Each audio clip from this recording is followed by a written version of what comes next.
parents. I am frustrated once again that children are going through terrible trauma and pain, seeing things that no child should have to see. As a father, I've seen how a break in a child's routine, like the lockdowns we experienced during the COVID pandemic, can affect children, their mood, their development, even their health. And since the war in Ukraine began, I've been following the situation and speaking with UNICEF staff on the ground.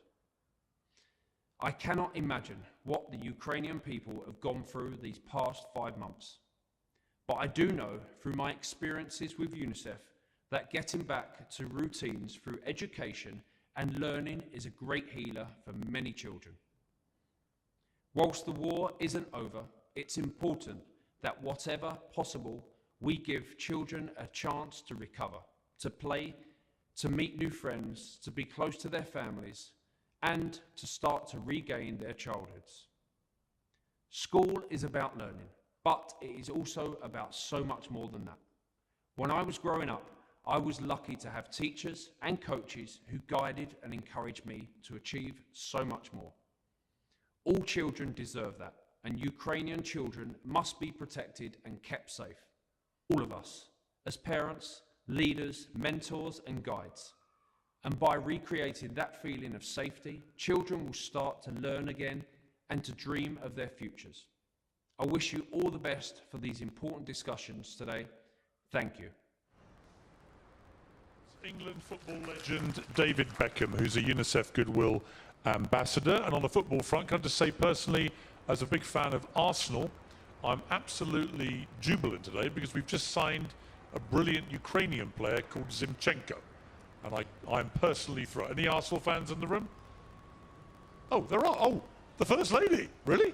I didn't know that. Really? Oh, well, we're both celebrating then, because apparently he's brilliant. So that's good news. Nothing to do with the summit, but I'm happy about it. And the other thing about the timing is apparently the reason we've got to speed things up is because there's a curfew. And if you want to eat before the end of the curfew, I've got to stop this at some stage. So we're going to come back to the panel. I'm sorry about this, but you are going to be a bit restricted on time. I hope you don't mind, and you won't think I'm being just rude about it. I'm just being told by the people up there. So I want to come now to Daria Gerasimchuk, who's the Commissioner of the President of Ukraine for Children's Rights. How should the state respond to these extraordinary challenges, particularly against Ukraine's children? Я сподіваюся вкластися в 4 хвилини, відведені мені.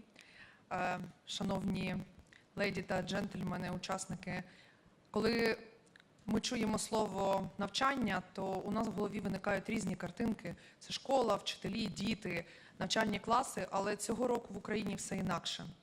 Тому що щонайменше величезна кількість українських шкіл цього року не чекатимуть дітей знову. За причини бомбардувань та обстрілів Збройними силами Російської Федерації українських навчальних закладів. Понад 2000 освітніх закладів було пошкоджено і понад 220 закладів зруйновано повністю. Ми можемо сказати, що війна в Україні щодня відбирає життя у наших дітей, майбутнє та їх дитинство. Адже навіть якщо дитина вціліла, але отримала фізичні поранення, вона ніколи не матиме життя і освітніх буднів такі, як були ще до цього. Так само, як і у 7,5 мільйонів інших дітей, які мешкали в Україні до початку повномасштабного вторгнення Російської Федерації на територію України. Тому що кожна дитина отримала травматичний досвід. Я скажу про Серафіма та Тимофія з Київської області, які втратили своїх батьків, яких було розстріляно прямо в автівці. І тепер старший з братів пише щоденник, запишуючи все, що пам'ятає про своє дитинство. Тому що тих людей, які б могли розповідати йому, переповідати щодня про те, яким була історія його дитинства, тепер просто немає.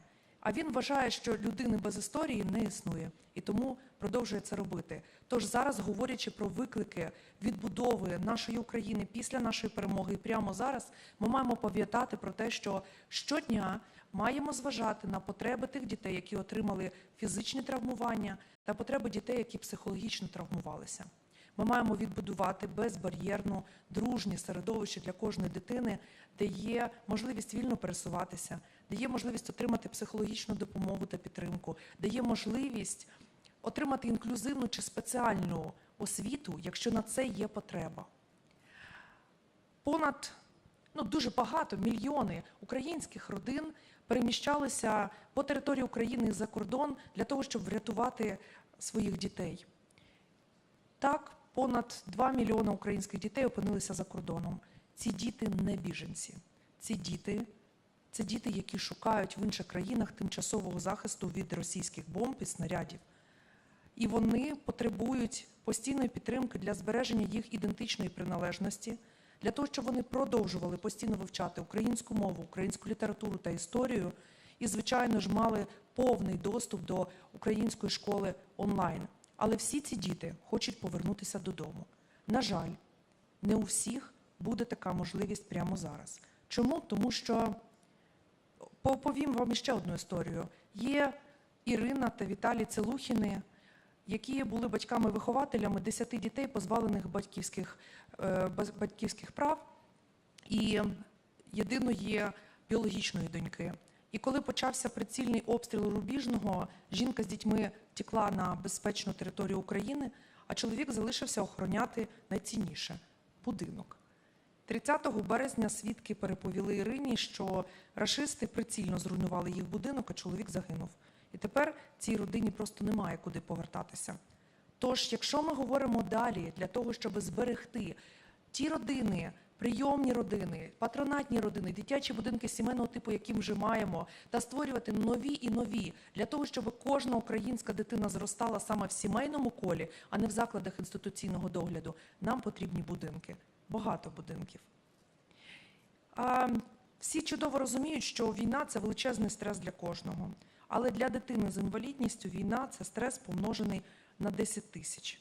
Тому зараз, говорячи, знову ж таки, про відбудову стін, що дуже важливо, ми маємо не забувати про відбудову системи послуг – соціальних, освітніх, медичних, для того, щоб кожна українська дитина зростала в Україні, в безпеці, поряд з її свідомими дорослими. Звичайно, цинізму та жорстокості війни, яку розв'язали зараз проти України, просто немає меж. Зараз країна-агресорка заявляє про понад 350 тисяч, не може інше слово вимовити, викрадених дітей, яких вони не збираються повертати Україні. Та ми знаємо, що щонайменше про 5600 дітей ми вже володіємо інформацією, які були депортовані та переміщені до Російської Федерації чи тимчасово окупованих територій. І наше наступне завдання, якщо ми сьогодні говоримо про виклики, це віднайти, відшукати і повернути кожну українську дитину. Тож я закликаю усю міжнародну спільноту об'єднатися для того, щоб ми спільно могли захистити наше майбутнє, наших дітей. Дякую. Thank you very much. We're now going to go to a recorded message from Emine Erdogan, the First Lady of the Republic of Turkey.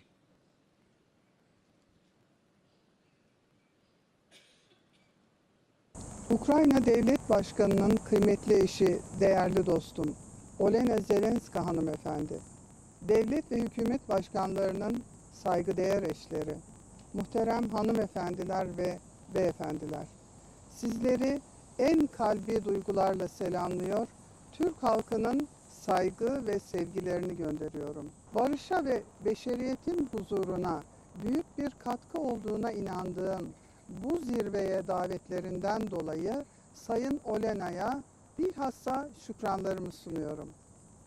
Bildiğiniz gibi Ukrayna'daki savaş 5. ayını dolduruyor. Aradan geçen sürede maalesef on binlerce insan hayatını kaybetti. Milyonlar evlerinden, yurtlarından oldu. Bu savaşın yerinden ettiği insanların 5 milyonu çocuklardan oluşuyor. Kıymetli dostum Olena'nın gönderdiği bir mektup üzerine bir girişim başlattım.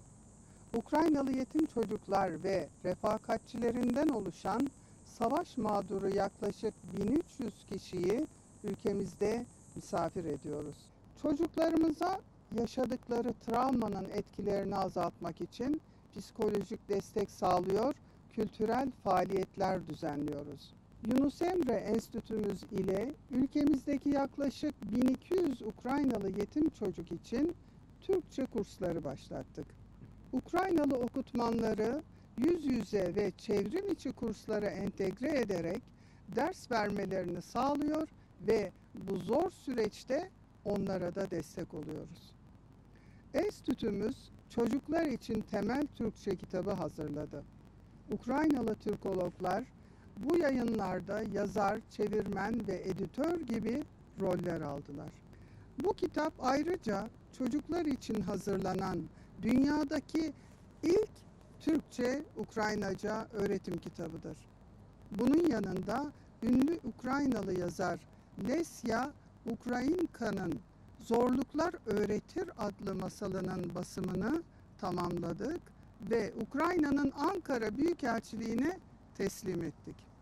Milli bayramlarımızın kutlamalarında Ukraynalı çocuklarımızı misafir ettik. Önümüzdeki günlerde onlar için 3 günlük bilim, kültür, sanat temalı bir etkinlik düzenleyeceğiz. Bir yandan da Ukrayna'ya ve komşu ülkelere sığınan Ukraynalı kardeşlerimize insani yardım göndermeyi sürdürüyoruz.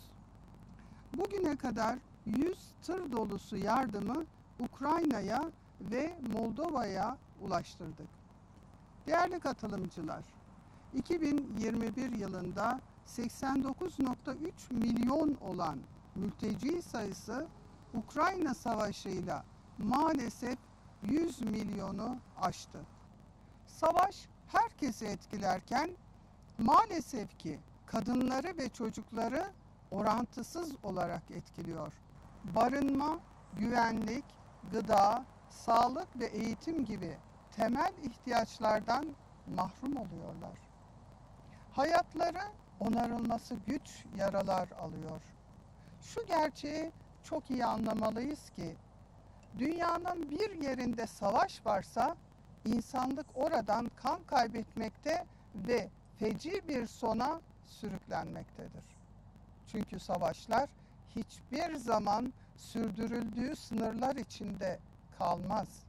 Halihazırda Ukrayna'daki savaş da tüm dünyanın ekonomik ve siyasi bir bunalım içine sürüklenmesine neden oluyor.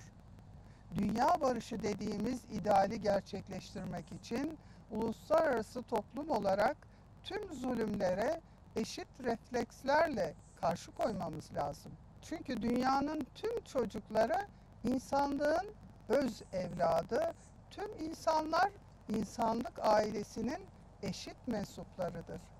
O yüzden herkesi Ukrayna'nın yeniden imarında rol almaya davet ediyorum.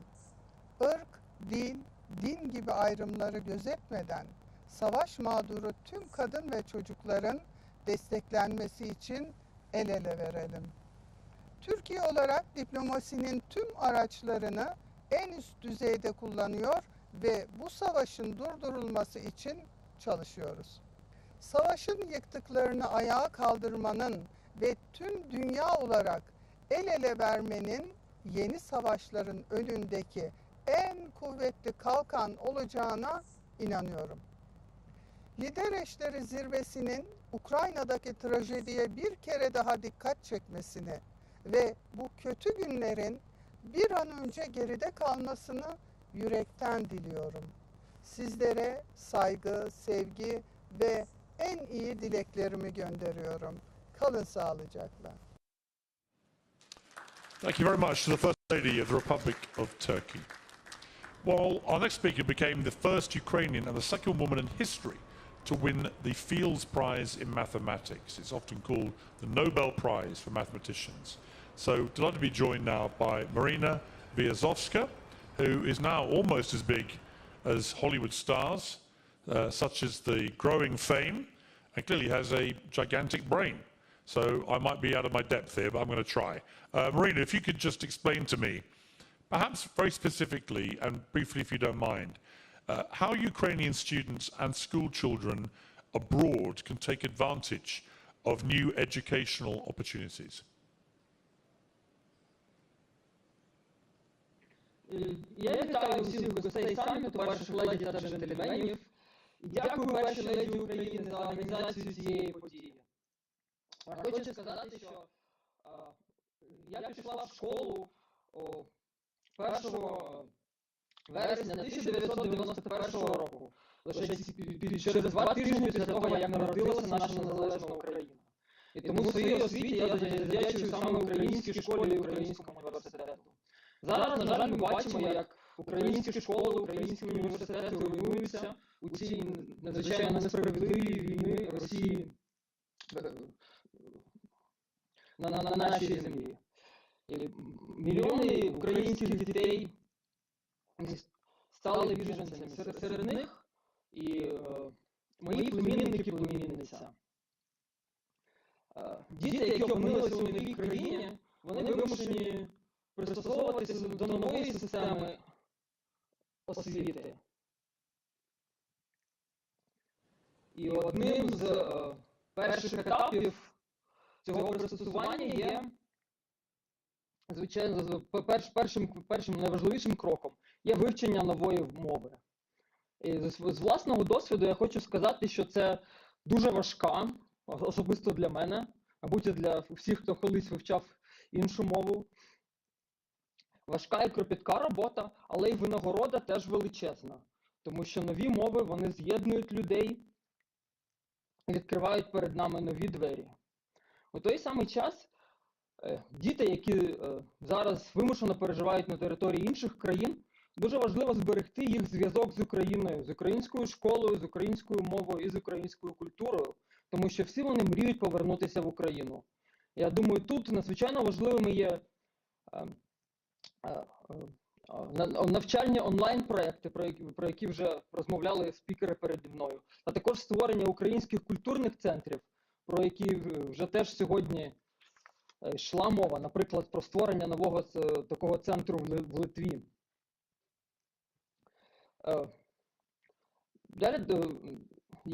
Я науковець за своєю професією, я хочу вам сказати, що наука неможлива без свободи, і що передові університети світу, не тільки університети, а наукові установи, вони засудили війну Росії щодо України і запропонували допомогу українським студентам, українським науковцям і українським викладачам. І тут існує багато різних програм підтримки. Для науковців, мабуть, найбільшою є міжнародна мережа, яка називається Scholars at Risk. І вона спрямована саме на допомогу науковцям. Також більшість університетів відкрили свої двері для українських студентів, створили спеціальні програми. Наприклад, Лозанський федеральний політехнічний університет, в якому я працюю, в цьому році прийняв близько 40 студентів з України та 12 науковців і викладачів, які вимушені були покинути Україну. Одне питання, на яке я хочу звернути увагу, це складне становище науковців, які залишаються працювати в Україні. Бо дуже мала кількість програм, які я тільки що зазначила, вони призначені саме на допомогу науковцям та викладачам, які залишаються в Україні. Я хочу сказати, що я вірю, що Україна вистоїть у цій війні. І я впевнений, що майбутнє України, вона матиме потужну систему освіти і систему науки. І що українські науковці зараз готові працювати над створенням конкретних проєктів про те, як втілити це бачення у майбутньому. І на завершення я хочу подякувати усім, хто допомагає Україні, навіть думає про шляхи допомоги, оскільки ця війна, масштаби підтримки, масштаби допомоги, вони, звичайно, вони дуже вражають і розчулюють, але і масштаб проблем величезний. І для багатьох із цих проблем ми не маємо готових рецептів для їх розв'язання.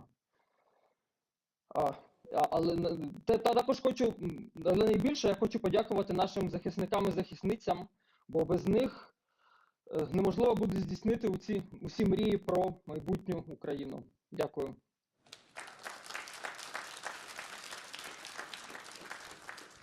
Thank you very much indeed to Marina. I would like to have a short recorded message from Ewan McGregor, the actor and UNICEF ambassador. Hello, it's Ewan McGregor here. I'm sorry I can't be with you today, and thank you to our host, Olena Zelenska, for inviting me to address this important summit. It's hard to believe that it's 150 days since war broke out in Ukraine. 150 days of families torn apart and children's lives turned upside down. In my 18 years as a UNICEF ambassador, I've visited many countries and seen the devastating effects of war on children. In 2016, I witnessed firsthand the impact of war on Syrian refugee children. I've met many children who have seen violence that they should never see. In Ukraine, schools have also come under attack, with over 2,000 buildings damaged or destroyed. Schools must be a safe sanctuary for children, and UNICEF knows that schools help children recover from the scars of war and should be a safe space where they can learn and play. UNICEF is doing vital work for children and families across Ukraine, from 60 emergency rapid response teams to play centres for children in over 115 locations. We know that UNICEF will continue to reach children and families, but we need more support. I wish you good discussions and strong actions coming out of the summit. The children of Ukraine need the chance to be children again. They need peace so they can return to learning and to play. Thank you so much.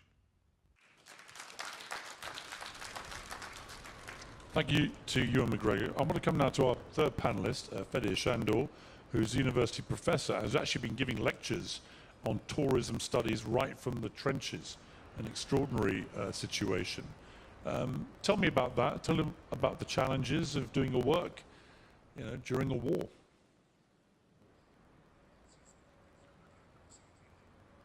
Дякую. Першій леді, дозвольте. Велика честь бути запрошеним сюди і представляти два інститути соціальні. Це інститут війни, армію і інститут освіти. Це було просто, тому що я інше не вмію робити. 27 років викладаю в університеті, доктор філософських наук за кафедрою соціології Ужгородського національного. 150 днів у мене сьогодні ювілей, і вчора було 100 днів, як я на передовій лінії в червоній зоні біля Слов'янська. Тому просто пари починалися, я проводив, студенти слухали, і тільки коли були перший раз вибухи піонів, треба було сказати, що там нам лекції мішає, де ви наш викладач. Я сказав, що я потім поясню. І хто залишився після лекції, я їм показав, де я знаходжуся. Так стався випадковий ажіотаж, можливо, це був знаменитий «Чорний лебідь Талеба», який трошки мене зробив популярним. Тому я тут. Завтра в мене дежурство, завтра я передам вам із Слов'янська привіт.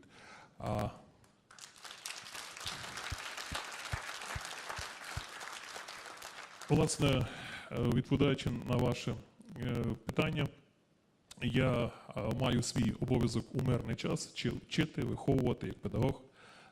Це моя основна робота.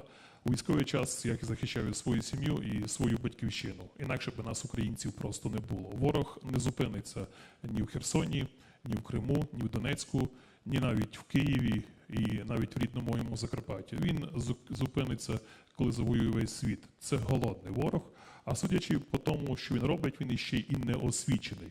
Якщо нагадати толкінівських героїв, орків і гоблінів, тільки неосвічена гомоподібна істота може копати собі окопи в Чорнобильському лісі. Тільки неосвічена гомоподібна істота може зв'язати руки, знасилувати і вбити дівчат у Бучі. Тільки неосвічена може вбивати просто вибірково людей на Київщині, складувати зброю в Запорізькій АЕС, просто неосвічена особа. І ми від них відрізняємося, як і весь цивілізований світ. Звичайно, вчора був COVID-19, сьогодні мавпяча віспа, триває війна. У 2 мільярдників Індії і Китаї починається нова хвиля COVID-22-23, неважливо, як він буде називатися. Можливо, весь світ знову буде онлайн. І міністр правильно говорить, нам треба формувати разом з українськими дипломатами і Кабінетом міністрів нові виклики.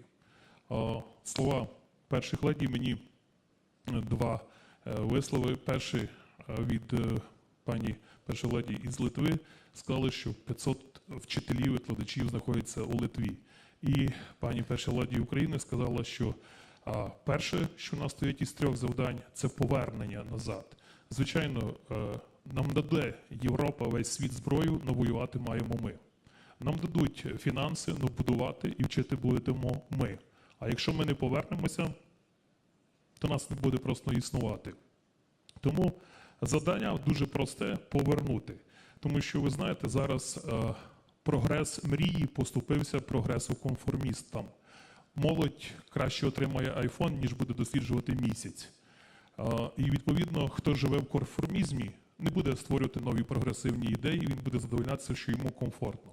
Якщо студент, який поступив в Краковський університет, поступив в Гарвард, Кембридж, Оксфорд, неважливо, як називаються університети, це неважливо, де ти учишся в Ужгороді чи в Гарварді, соціальні мережі все змінили, весь світ змінився. Ви тут, я вас бачу не по телебаченню, я вас бачу живих.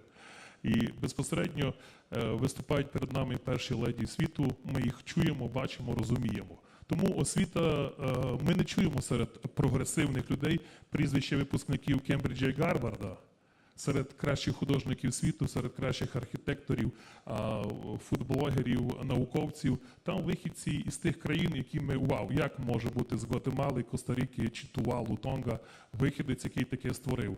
Чи арабські країни зараз стають кращими архітекторами, а в'єтнамські, лаоські фотографи – кращі фотографи у світі. Там нема Кембриджа, вони стали комфортними. Тому онлайн-освіта стає специфічною освітою, і я особисто переживаю, що не те, що я не буду завтра мати роботу. Я зараз військовий, у нас роботи багато, ми її виконаємо, бо ми вже перемогли завдяки всьому цивілізованому світу. Я навіть не сумніваюся, хоча прогнози не можна робити в науці. Але, як казав Карл Поппер, всі старі теорії заперечені, а нові ще не війшли в смак.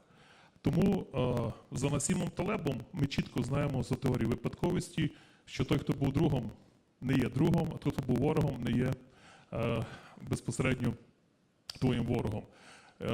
Онлайн-освіта перед Кабінетом міністрів дипломатії стоїть дуже важливий момент.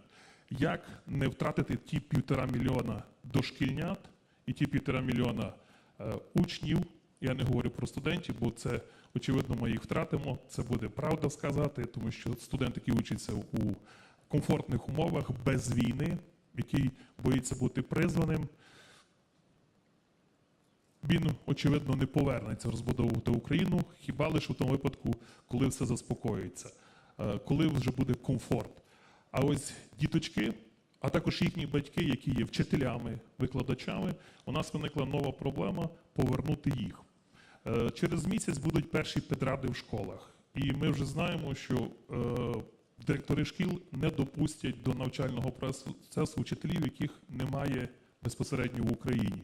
Це велика проблема, тому що серед них мами і тати, які виїхали зі своїми дітьми за кордон, і серед них не найгірші, а можливо найкращі. Да? Світ нації вимушено виїхав за кордон, можливо їм дозволити викладати онлайн в школах.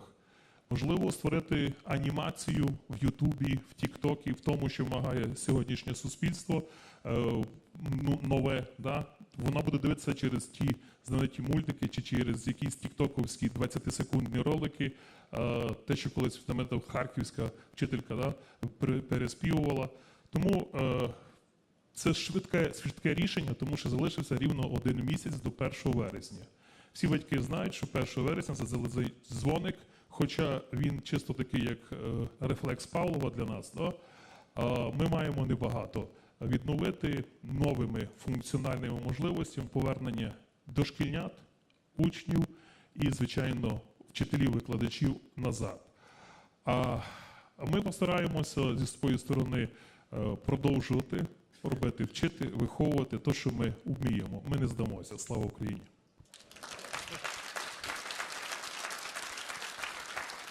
I don't think I've ever interviewed anybody who sits on a panel 1 minute and literally is going back to trenches to fight for his country. It's an amazing thing. So thank you. It's amazing.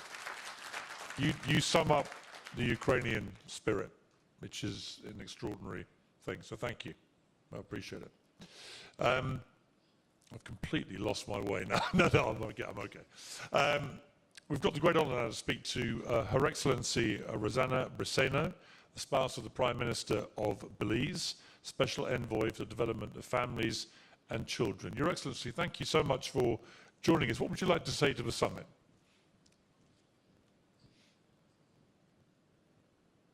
Hello. First of all, I want to thank the First Lady of Ukraine, Ms. Olena Zelenska, for this opportunity to participate in such a hopeful and inspiring but impactful event. Belize is a very small country nestled between Central America and the Caribbean. But Belize feels your pain and is now feeling the impacts of the war, especially in terms of food security, among other things. As an educator, my heart goes out to the teachers and children in Ukraine, especially our children with special needs. Our children have been affected terribly by the pandemic. COVID-19 has kept back our children's education for over 2 years, and now a war. Teachers will have a huge task of educating the children in Ukraine. Education is the key to success and to rebuilding what our children know as home and everyday life. The education process has to continue. I am confident that the teachers will be supported by our government and the world. We are all prepared to share best practices. Belize is a small country with limited resources, and there is no Cambridge here. But education is priority, and with technology, everything and anything is possible. The mere fact that I can share a message from Belize to your part of the world speaks volumes as a testament of what is possible through technology, and digitally. Belize fully supports Ukraine and totally condemns this war. Thank you. Thank you very much indeed, Your Excellency. Much appreciated. Now we have a recorded message from Elizabeta Georgievska, who's the spouse of the President of the Republic of North Macedonia. Dear Madam Zelenska, dear friends, thank you for the opportunity to address this summit, to reflect on how we could rebuild the future together from the devastating Russian aggression on Ukraine. Education is a fundamental right for every child. It is investment in the country's future, raises people out of poverty, levels inequalities, and ensures sustainable development. However, whenever there is war and conflict, children always suffer the most. The war inflicted on Ukraine has left about 2/3 of Ukrainian children displaced, scared, in shock, and desperate for safety. Many of them suffering from social disruption and mental health issues. These traumas on families and children will have lasting consequences for generations to come. Restoring education for children is important to helping them heal and feel safe. Children that remain in Ukraine and children that have fled in other countries must be provided with continuous learning, as well as mental health and psychosocial support. Enabling children to learn in schools is not just a legal obligation, it is a moral duty and a fundamental right. We should pool and share resources to help rebuild Ukrainian educational system and provide support to educational initiatives that keep children schooled. Having welcomed children fleeing Ukraine, we, in North Macedonia, are providing them learning opportunities. Successful integration in schools can help children overcome their traumatic experiences and feel dignified, respected, and accepted. We should continue with supporting Ukrainian children to be enrolled in schools. I'm well aware that education is only one segment of children's safety. Therefore, we must not forget the children's need for healthcare, social services, including kindergarten, and the adults' need for access to employment opportunities, health, and social services. In these dire times, we must not forget of those duties, and we should all work together to address these challenges with shared efforts. Thank you.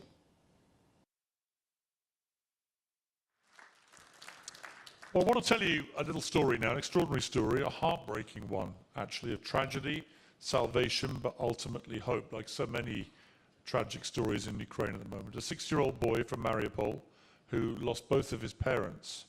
But two wonderful people from Kyiv adopted him, and they're all here tonight.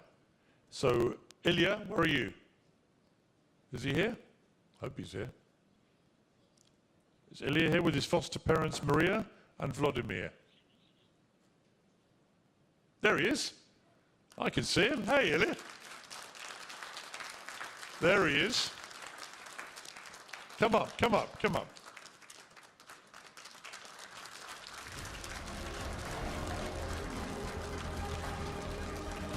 How you doing? Good? See you both. How you doing? You good? You speak English? Так. English? Oh, Ilya, I have a surprise for you, don't worry. And you'll be able to understand it. It won't be me saying it. Now, I heard you like football, yeah? You like football? You like football? Yeah? And do you speak English? Okay. Here's what we're going to do, Ilya. We're going to first of all see your story on a little video to explain the story to everybody here. And then, yeah, that's good. Okay, so let me say again. Ilya, we're going to show a little film about your story, okay? So watch the film. Let's watch this film. You got it?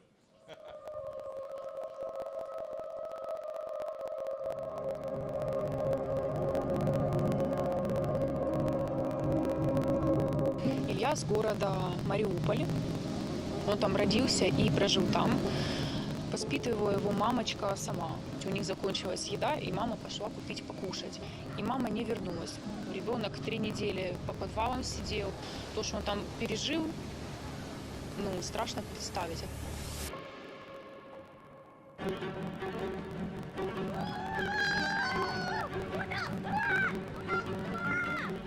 Хочу быть нападающим, потому что забивать голы. Я люблю забивать гол, потому что я побеждаю. Каждую тренировку он ждет с нетерпением. И постоянно: папа, когда мы уже пойдем на тренировку. А в какой команде мечтаешь играть? В Мариуполе, потому что я там родился.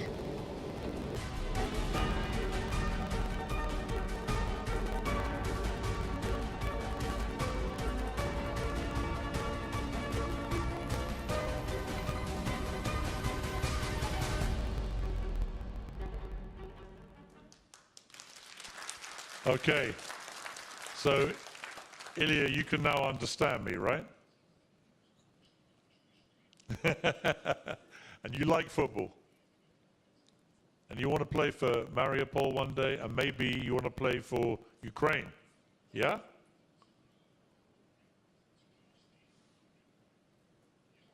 So Ukraine's greatest ever football player was Andrei Shevchenko.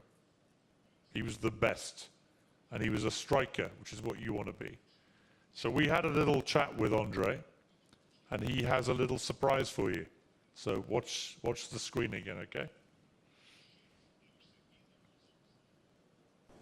Вітаю всіх гостей. Дякую першій леді Олені Зеленській за запрошення та можливість долучитися до цієї визначної події. Серед гостей бачу родину Іллі Костушевича. Ілля, як ти? Я знаю твою історію і щиро співчуваю твоєму горю. Але я знаю твою мрію – стати футболістом. Пам'ятаю себе у твоєму віці. Я втікав з дому і ганяв м'яча у дворі з друзями. Я був щасливий і не думав ні про що. Тоді над нашими головами було мирне небо, а футбольні поля не вкривали вирви від бомб. Втім, навіть вони не привід забути про наші мрії. Я знаю, що у тебе все вийде. Я знаю, що цей м'яч, який я зараз підпишу, я зможу передати тобі особисто. Ми зустрінемося у мирному Києві і зіграємо з тобою в футбол на тому ж майданчику, де я колись ганяв м'яча 40 років тому назад.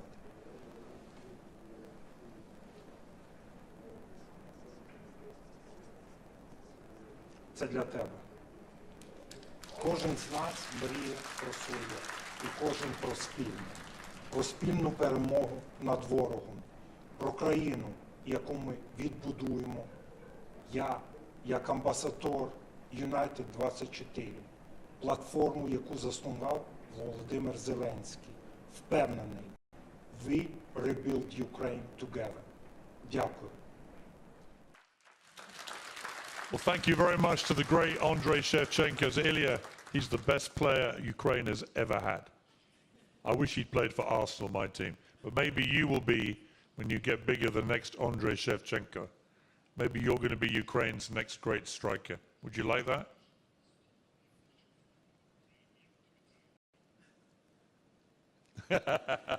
That's a yes, huh? And thank you to your parent. What an amazing thing that you did to take this boy in and give him a new life and give him new hope. And there'll be so many people doing what you do, and it's an amazing sacrifice that you do. So thank you very much on behalf of everybody here and everybody watching. Ilya, thank you very much. Come and shake my hand. You're good, don't worry. Give me that. I'll take that, no problem. Take care, okay? Great to see you, Ilya. Take care. Talk to your mum and dad. Take care.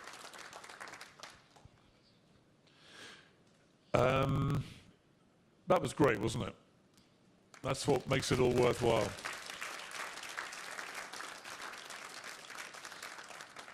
I may get him to sign a little contract for Arsenal, just in case he's got the Shevchenko magic. It looks to me like he might have it.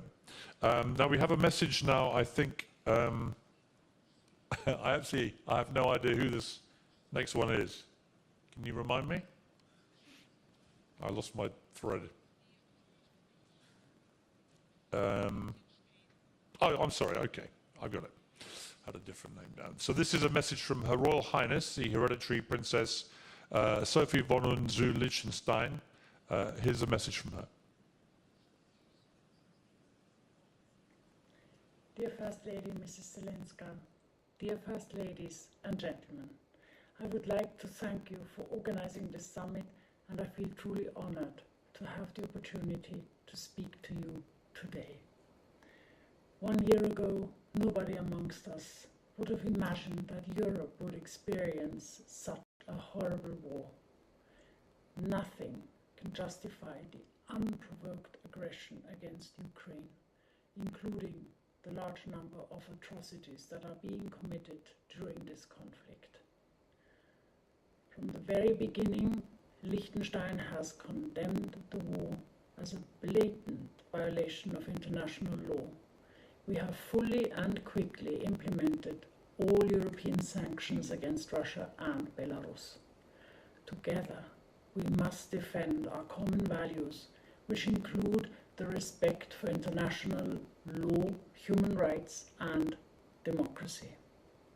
Since February, I have been overwhelmed by the extremely strong solidarity of the Liechtenstein people with Ukraine.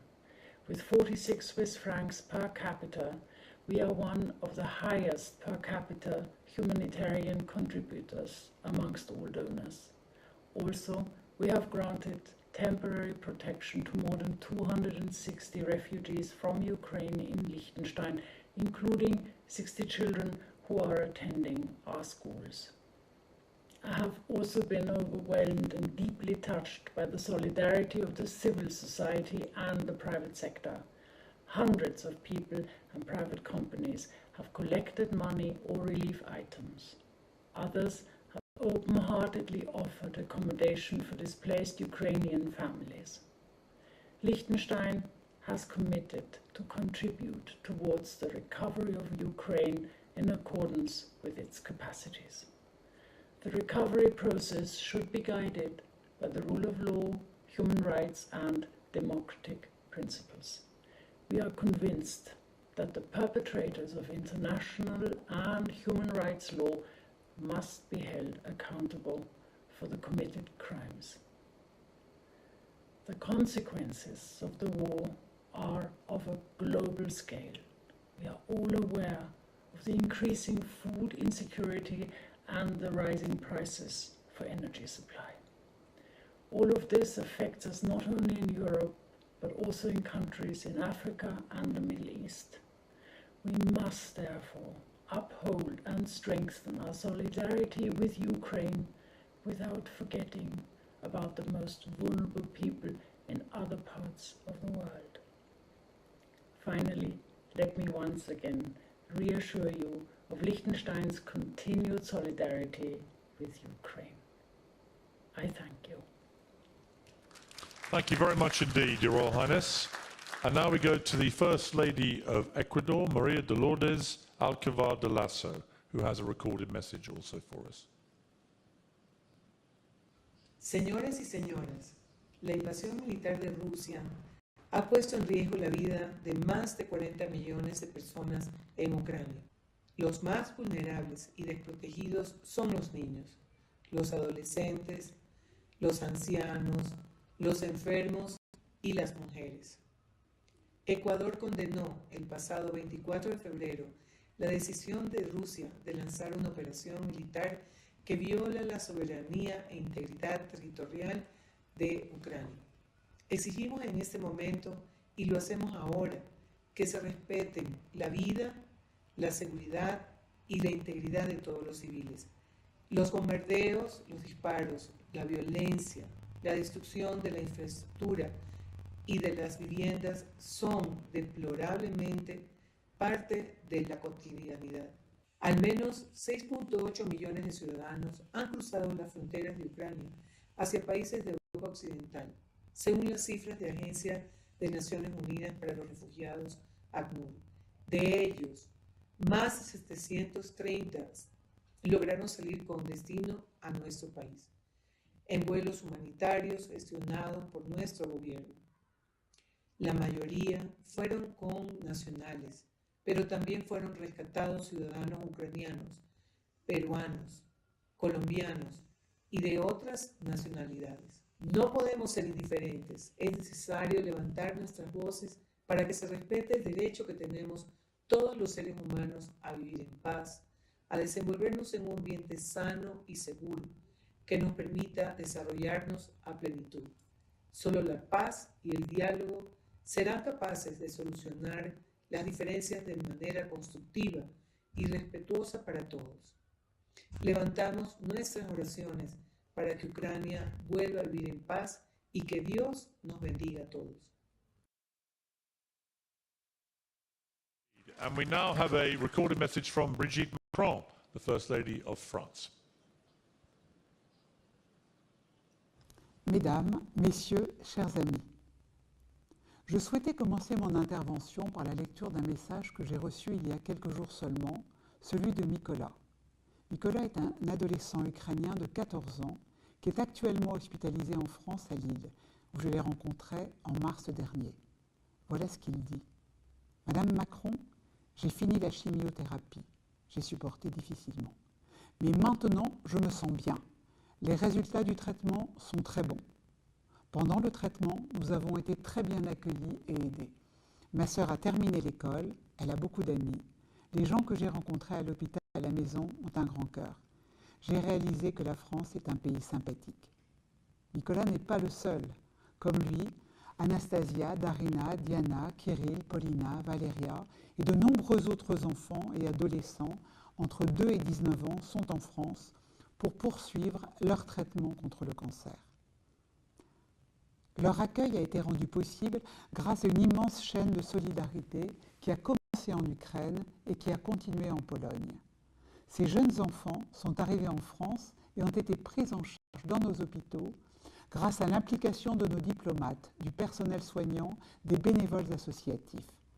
Je remercie tous ceux qui ont participé à cette chaîne de l'espoir baptisée Cigogne et qui a permis de ne pas interrompre les traitements en cours. Cette solidarité se manifeste également en France avec l'accueil de plus de 20 000 élèves ukrainiens qui sont aujourd'hui scolarisés partout sur notre territoire. Afin qu'ils ne soient pas isolés, des classes virtuelles avec un enseignement en ukrainien ont été mises en place et se développeront lors de la rentrée de septembre. C'est un dispositif d'ampleur qui est essentiel pour que les élèves ukrainiens gardent un lien avec leur pays. Ils s'adaptent particulièrement bien et se sont vite fait de nombreux amis. Tous ces enfants souhaitent aujourd'hui retrouver leur famille, retrouver l'Ukraine. Il nous faudra les accompagner. La pandémie liée au Covid-19 a montré que la santé mentale des plus jeunes se dégradait. Celle des enfants réfugiés le sera tout autant. Il faut anticiper cette situation de fragilité et aider le plus en amont ces enfants et ces adolescents. Nous sommes en train de nous coordonner avec des conjoints qui participaient au dernier sommet de l'OTAN à Madrid. Il s'agit d'envoyer 5 psychiatres par pays en Ukraine avec des médicaments et de mettre en place ensuite des plateformes de suivi. Vous pouvez compter sur mon entière mobilisation, chère Olena, pour continuer à aider et soutenir les enfants et les adolescents les plus vulnérables, car doublement frappés à la fois par la maladie et par la guerre déclenchée par la Russie contre l'Ukraine. Je tiens enfin à saluer votre initiative autour des conjoints de chefs d'État et de gouvernement. La déclaration finale du premier sommet de Kiev les invitait à se mobiliser pour protéger les femmes, les enfants et les familles dans les situations de conflit. C'était le 23 août 2021, il y a moins d'un an. L'actualité nous a prouvé que cette mobilisation est précieuse. Nous sommes et nous resterons à vos côtés, chère Olena, pour aider les Ukrainiens. Merci à toutes, à tous. Ensemble, nous sommes plus forts.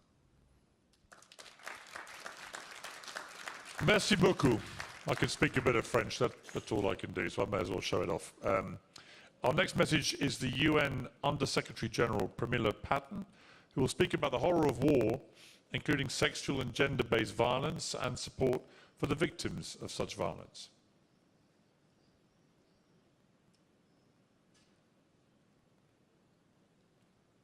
I would like to thank Her Excellency Mrs. Olena Zelenska, the First Lady of Ukraine, for organizing this summit and for the opportunity to address the devastating impact of conflict-related sexual violence. Since February, the United Nations has received over 150 reported allegations of sexual violence committed against women, girls, men, and boys.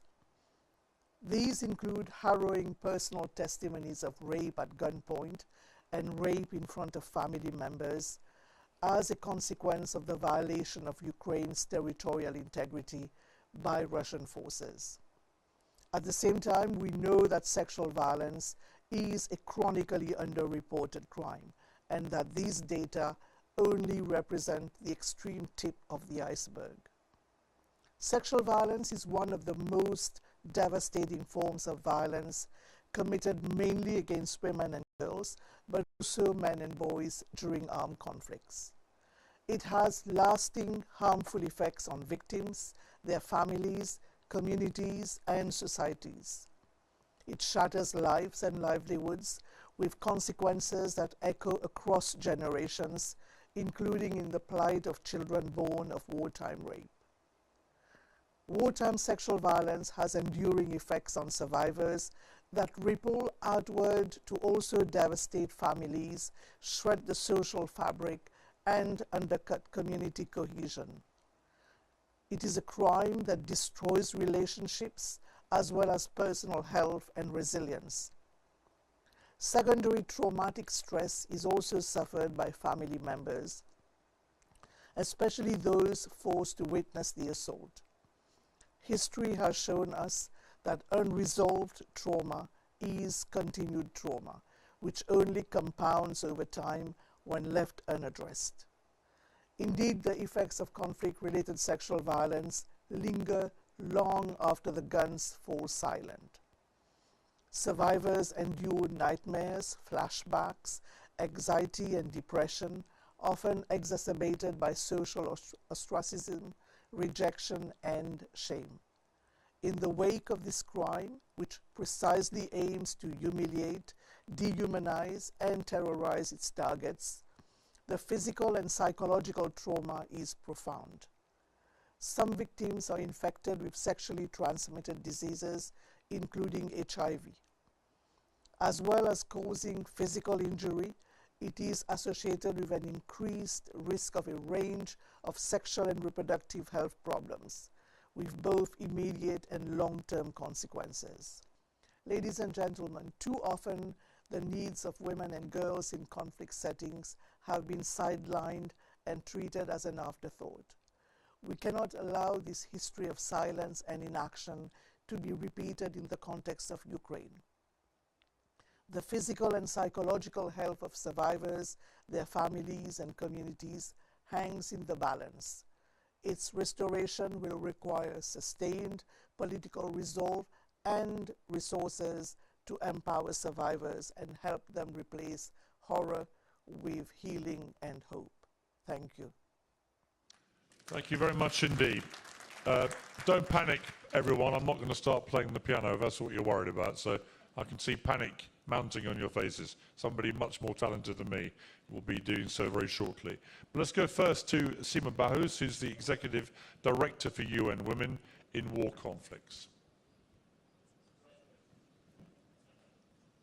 Excellency First Lady Zelenska, I salute you for organizing this important event focused on recovery in the face of the ongoing war.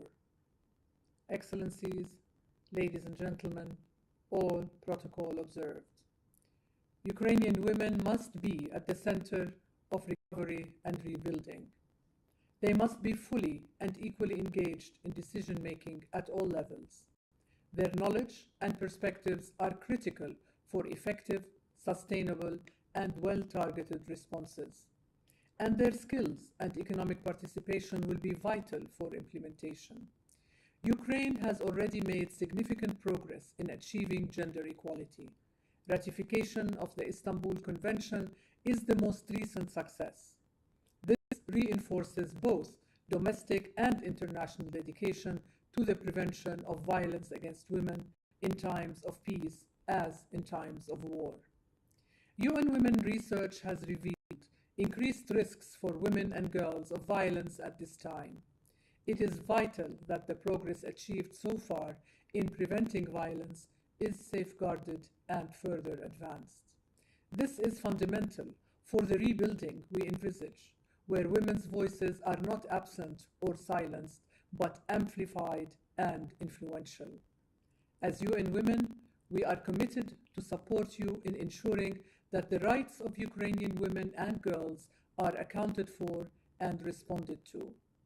Simple but vital, this inclusion in the recovery and peace-building efforts is the true pathway to rebuilding the future together. I thank you. Thank you very much indeed. Well, this is going to be exciting now because I'm going to invite on stage a worldwide musical superstar, a singer actually from my own home country of England. Ellie Goulding is here. Ellie, come on up.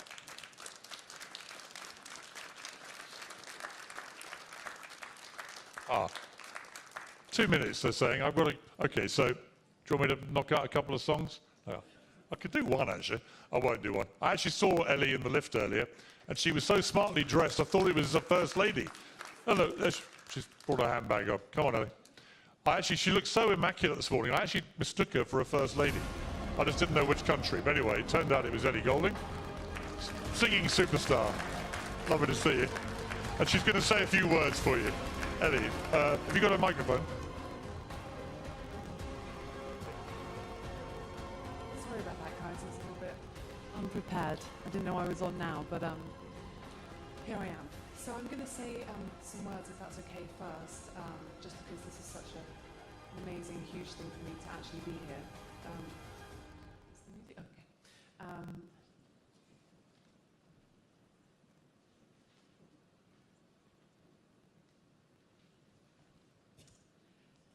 Hi guys. Guests of the Summit of the First Ladies and Gentlemen, thank you so much for inviting me here to Kiev today. I had the opportunity to walk around Kiev today, and I visited an incredible art exhibition. I went to the beautiful St. Michael's Cathedral, and I met lots of people, and it's been truly inspirational and emotional. It's an honor to be among you, and my heartfelt thanks goes out to the First Lady of Ukraine, Olena Zelenska, for convening us here, so thank you. Olena, I believe that the courage and fortitude that you and your family have shown will redefine what leadership means for future generations. This horrific war, this brutal and relentless invasion of Ukraine by Russia is almost impossible to put into words. And I stand here conscious that many millions of people are now displaced. And this devastating conflict seems to be funded by fossil fuels like many others, and the international community has to take action so that it doesn't turn into another never-ending conflict. So what more can we do? Everyone on this planet is surely now aware of the bravery and resilience of the Ukrainian people. Hearing the stories and watching the news reports, I struggle to understand how anyone can bear it. I was recently at the UN's Climate and Nature Summit in Stockholm, Sweden, and in my role as a UN environmental ambassador, I met up with youth climate leaders from across the globe. I confess I was surprised to see that the Ukrainian youth climate leader, Ilyas Elkopty, was there. He had escaped from a war zone, traumatized by his preceding weeks. He nevertheless got on with his work, pushing the world to take up climate action and delink from deadly fossil fuels. It was an unwitting eyewitness of Putin's invasion, and he pushed his own trauma to one side to do that. In the global climate region, Ukrainian scientists, environmentalists, and activists play a fundamental role. Like Ilyas, they're still finding ways to contribute, including the contribution of vital science to the Intergovernmental Panel on Climate Change. So through trauma and turmoil, this nation somehow continues to act on behalf of all humanity. In some small way, by being here today, I want to acknowledge the debt we owe to your bravery and resolve. On taking the night train here, I looked out of the window and I saw endless fields. A reminder that Ukraine is the breadbasket of the world, this bastion of culture, of science and humanity, and is also a cradle of resistance and courage and commitment. And finally, I just want to say, Olena, First Lady of Ukraine, I also wanted to stand with you today as a mother. I can't begin to understand the anguish you feel as the childhoods of your children and your nation's children have been ripped away from them. I wanted to look you in the eye and say that the world must act now to make sure their childhoods are recovered and their futures reclaimed. This must be our commitment to you. So thank you for everything you do. Thank you, everyone. So Ellie has another surprise for everyone, because she's going to be joined on stage now by a rather famous Ukrainian singer, Dmytro Shurov, known as Piano Boy. Here he is. And you're going to be performing a duet together, I believe. So today, my new friend Dmitry, we met today. I wasn't actually going to sing today, but he taught me a very special and important song. And I really, truly hope I can do it justice, but I fear I will not. So if you guys would like to sing with me, maybe a bit, we're going to sing together. But I'm really sorry if it's not very good. But I just learned it, basically. So maybe you'll sing it with me. Thank you. І це чиста правда. І кожен українець знає кожне слово цієї пісні, тому я очікую на ваші гучні голоси.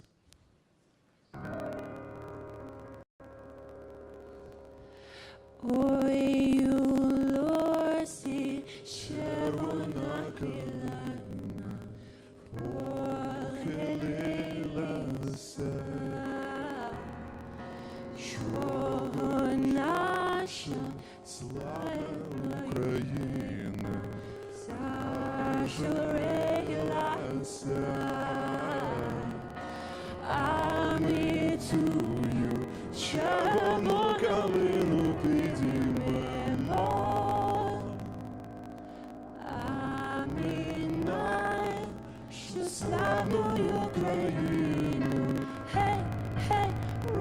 розвеселимо. Амізую, що воно калину підіймемо. Аміна, що ставлю Україну. Hey, hey, rose this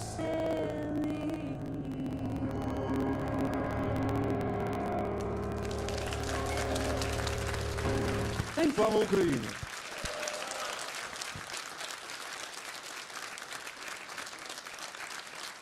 Fabulous performance there from Ellie Golding and Dmytro Churov.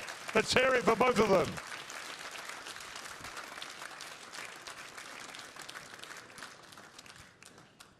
And we now have another short video, I believe.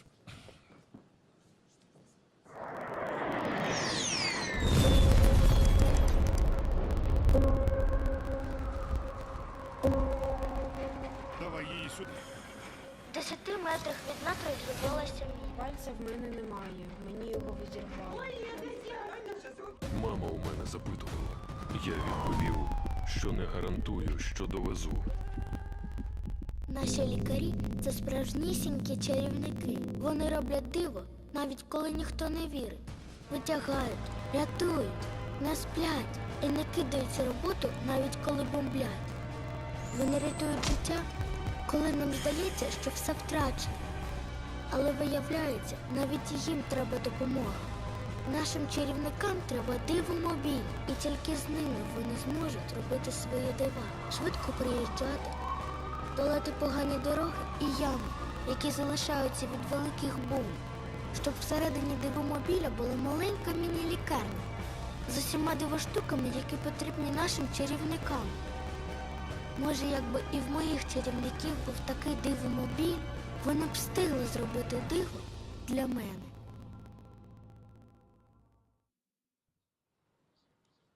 Пані та панове, 4-та сесія саміту «Відновлення здоров'я фізичного та ментального» модерує Пірс Морган.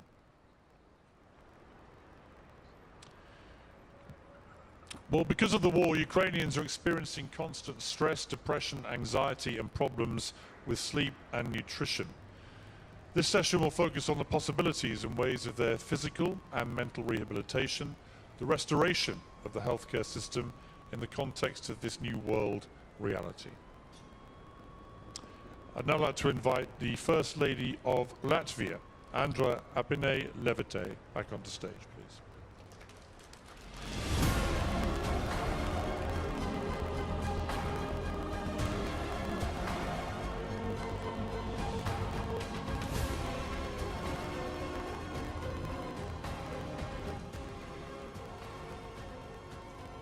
Dear Olena, dear Excellencies, guests and brave Ukrainians, dear listeners, I know it has been a very, very long day, but it is important to listen to all the speakers. So let me talk about physical and mental harm done to innocent citizens by Russia's war against Ukraine. Historically, war has been described as nothing more than continuation by politics by other means, Klaus von Clausewitz. But in reality, however, all wars are devastating, and Russia's aggression against Ukraine is no different, as well as clearly being illegal, inhumane, and immoral. Russia's so-called military operation has destroyed Ukrainian cities with their unique cultural institutions, destroyed the fields where grain once grew to feed the world, destroyed thousands of homes, but most contemptibly of all, has killed innocent Ukrainian civilians, women and men, children and old people. Up to 400 children have been murdered in this war, and many more left, scattered both physically and mentally. We all remember little Lisa, murdered 3 weeks ago, and the 13-year-old boy murdered in Kharkiv this Thursday, with his devastated father kneeling beside him and holding his dead son's hand. 400 innocent lives with dreams and hopes for the future, Parents and grandparents should never have to lay their children to rest in this way. Therefore, Latvia is supporting Ukraine not only on military and diplomatic fronts, but also with regard to their humanitarian requirements. Since the war began, Latvia has focused on providing medical aid to Ukraine in order to help with the immediate needs of healthcare facilities and their wounded patients. Through the platform Ziedot.lv, our main civilian charity effort, the Latvian people have provided 1.8 million euros worth of medical support to hospitals and especially maternity wards, including medical equipment, transportation, medicine, and hygiene materials. With the support of the Latvian government, we are scaling up medical programs for injured military personnel from Ukraine by providing rehabilitation at our National Rehabilitation Center, Vaivari. The first patient should arrive in Latvia toward the end of July. Doctors from Vaivari are cooperating closely with several hospitals in Ukraine to share their experience and best practices for rehabilitation treatments of war victims, including the capacity to produce prosthetics and orthotics. Sadly, also children who have lost extremities in brutal attacks will be provided with prosthetics. Today we met here in Kiev an extraordinary Latvian surgeon who is trying to heal young Ukrainian soldiers hurt by Russian bombs. They are two Latvian surgeons who are working voluntarily in the military hospital in Kiev. However, it is not only immediate support for physical injuries that is required, but also emotional rehabilitation for the victims of atrocities perpetrated by the Russian army. Latvia rapidly allocated additional funding to provide psychological rehabilitation to these victims, especially women and girls, with the help of the Latvian NGOs Marta and Skalbes. Latvia is also developing a rehabilitation center in Western Ukraine, Ivano-Frankivsk, for women who have suffered from sexual violence in close cooperation with local Ukrainian partners, the Information and Consultation Center for Women. To be clear, the question is not whether there will be psychological and mental health repercussions from this devastating war. The question is to what extent these problems will persist and the amount of professional help that will be available to those in need. Sadly, the brutality of war, desperate attempts to escape, and the beginning life as a refugee in a foreign country are not rare events in human history. There have always been figures in history that cared more about their self-image and crude ideas than for human lives. In war, civilians, refugees, but also soldiers are all confronted with traumatic experiences, such as violence against themselves or their family, images of death, dead corpse, or torture, and especially for women and girls, exposure to sexual violence, rape, and in some cases, unwanted pregnancies. This war trauma can lead to nightmares, unwelcome flashbacks, and sleep and concentration disorders. Anxiety and depression are associated with all these symptoms, and thoughts about suicide are common for many refugees. Those living through war face unique mental and psychological trauma compared to the general population. Psychological studies have shown that suffering is significantly more severe when trauma is caused by other people, man-made disaster, rather than natural disasters like earthquakes, sandstorms, or flooding. There is no more severe danger to man than other men. In Latvia, there are 11 maternity hospitals, And in all of them, young Ukrainian women have given birth to their newborns. Up to now, 52 small and healthy Ukrainians are born in Latvia. They are born in safety. But they are born to women who do not know if they will be reunited with the baby's father or their family and friends. They are born to women who worry about their economic situation. They are born to women who feel socially isolated. All these feelings, these mothers' feelings, will have impact on the baby's future life. Let me mention one especially vulnerable group of refugees. These are the unaccompanied minors. They are in an extremely insecure situation without the support of their parents or other familiar adults. A child's basic trust that is essential for a mentally stable life as an adult may be shattered for a lifetime. Therefore, it won't be a question of years to heal the wounds of Ukrainian people, but sometimes a matter of generations. The material costs of war are enormous, but the price the Ukrainian people will have to pay for this unjust, unprovoked, and inhumane attack is indescribable. Therefore, Latvia welcomes global efforts to begin the reconstruction of Ukraine.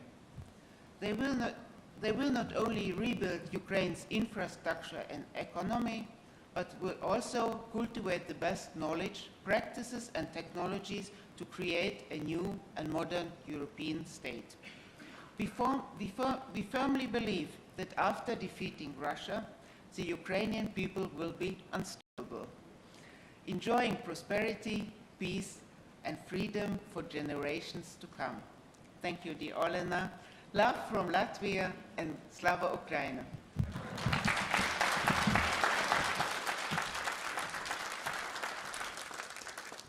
Thank you very much indeed, First Lady.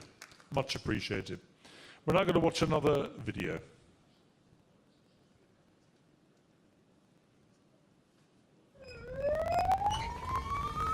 Повернути до життя, нехтуючи своїм власним. Під постійними обстрілами. Медики та ті, кого вони рятують. Невигадані історії війни. Він хотів писати романи на пенсії. Про важку працю лікарів та їхні звичайні дива. Олег Бобров. Перший у Європі професор-радіохірург. Сказать, что это были страшные дни, это ничего не сказать. Это были дни украденной жизни. Та попри своє вкрадене життя, він почав дарувати життя іншим.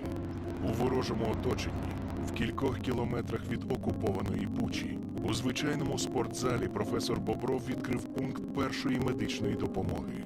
На помощь пришли лесопильщики, настрогали досок для шин, для иммобилизации. Они нам сколотили еще замечательные операционные столы на колесиках. Через його саморобний операційний стіл пройшли десятки важкопоранених. И я понял, что я в профессии еще нужен. И с большим удовольствием работаю сейчас рядовым ординатором. Софія Яцентій до війни жила в Краматорську. Вона та ще 5 дітей. Її молодшому Марку ледь виповнилося 2 роки. В один прекрасный день он просто покушал, лег спать. Вечером встал, и у него вырос до огромных размеров животик. Олена з дітьми ледь встигла на евакуаційний потяг до Львова. Там, у спеціалізованому дитячому медцентрі, сім'я і почула страшний діагноз Марка. Ребенок у меня был при смерти. Эта опухоль настолько быстро развилась, что она за этот период съела почку ребенка. Марка оперували 8 годин. Львівські лікарі видалили йому хвору нирку. Далі важкий шлях відновлення і надій на життя без болю. Ми Марка похрестили в нас в лікарні, і я його хрещав. Тому в нас ще більші шанси на лікування, одужання, і все буде в нас добре. Варіантів нема.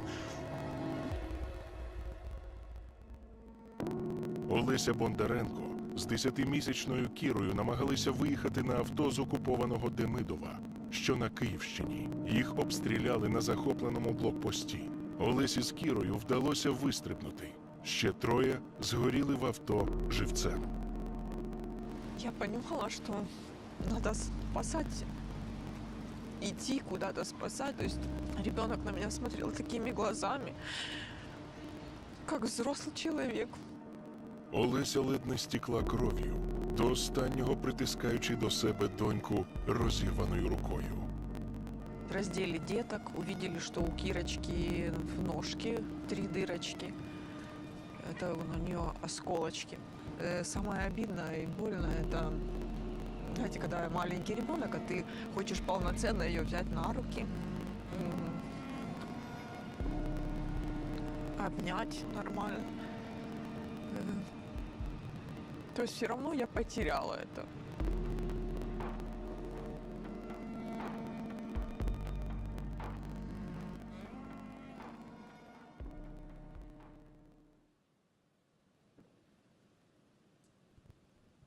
Incredibly powerful video. I'd like to just introduce the participants who come up onto the stage here. We have Viktor Lashashko, who's the Minister of Health of Ukraine. Welcome to you. We have Kaznaya Voznitsynya, nearly? Not bad.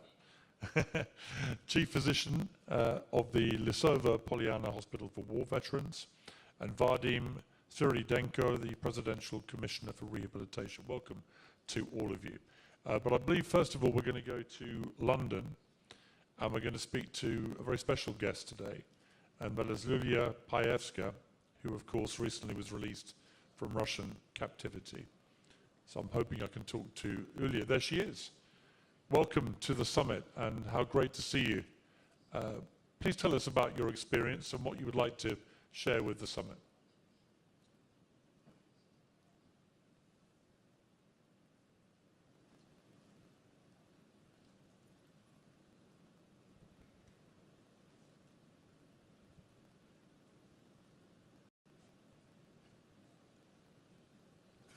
We're just having a few technical issues which we'll just resolve, hopefully. We can see you, Ulia. We can't hear you, unfortunately, so we're going to fix that. What would you like to come back to? Okay, we'll come back in a moment when we fix the sound. My apologies, but we will get that to work. Let me come to the Minister of Health for Ukraine. Viktor Lashashko, this situation that Ukrainians are in collectively is unprecedented. For you as Minister of Health, what is your biggest concern as Ukraine, hopefully sooner rather than later, comes out of this war?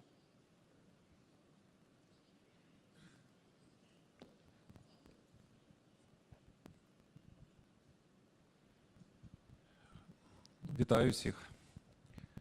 Бажаю всім міцного здоров'я. І відповідь на це питання можу розтягнути на годину спілкування. Але перейду відразу до одного маленького прохання. Сьогодні в залі присутня велика кількість медичних працівників. А я їх вважаю повноцінними героями, і те, що вони сьогодні роблять, заслуговують на маленькі оплески присутніх в залі. Давайте подякуємо просто їм за їхню роботу.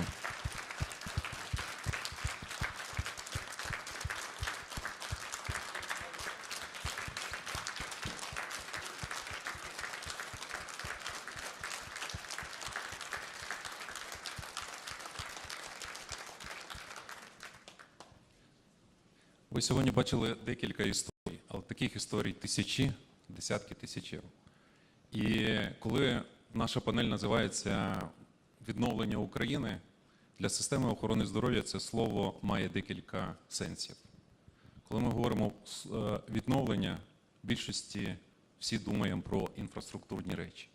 І ми також в системі думаємо про інфраструктурні речі, оскільки російський терорист пошкодив уже майже 900 об'єктів закладів охорони здоров'я.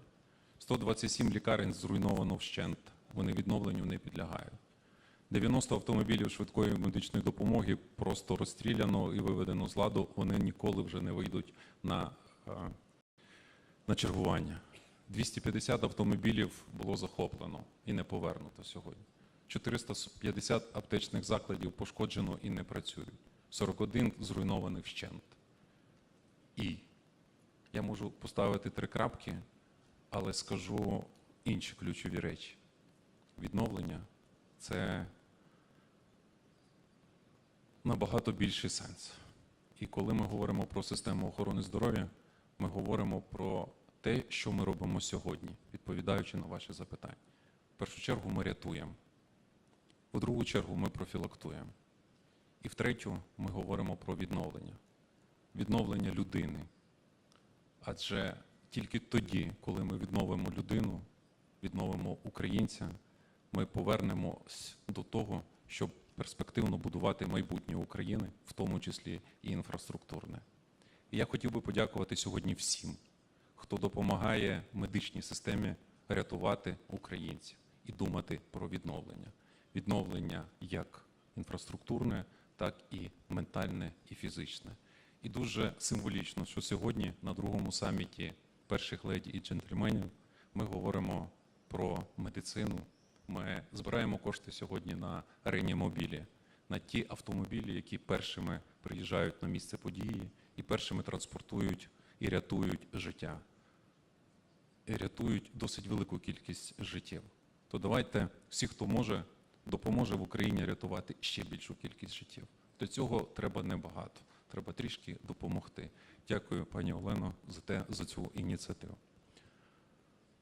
Але ще хотів би сказати і далі.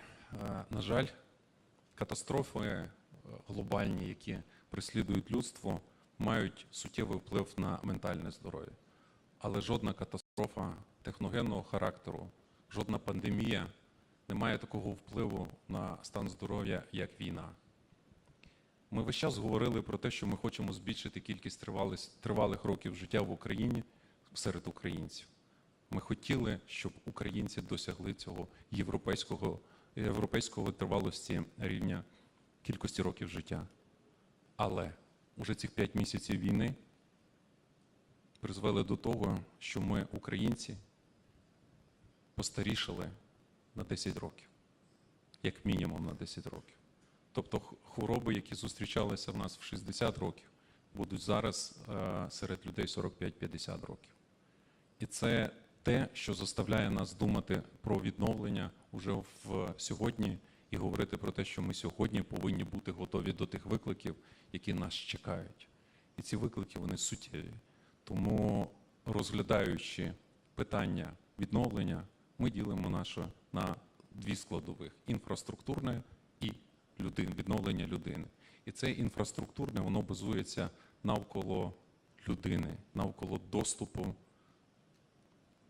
пацієнта до медичної допомоги, здорової людини, до поради про те, як зберегти здоров'я, і навколо лікаря, медичного працівника, який в цій системі, в цій інфраструктурі повинен почувати себе також комфортно, так як це і почуває, як і повинен почувати себе лікар. Незважаючи на війну, у нас відбуваються значні модернізації уже сьогодні. Ми отримуємо інноваційне обладнання, ми запускаємо інноваційні операції, ми продовжуємо розвивати трансплантологію. Але ми розуміємо, що після перемоги нам потрібно буде пришвидшитись в рази, оскільки війна значно зменшила наш прогрес в інноваційному розвитку, переключивши нашу увагу на ті виклики, які в нас є сьогодні.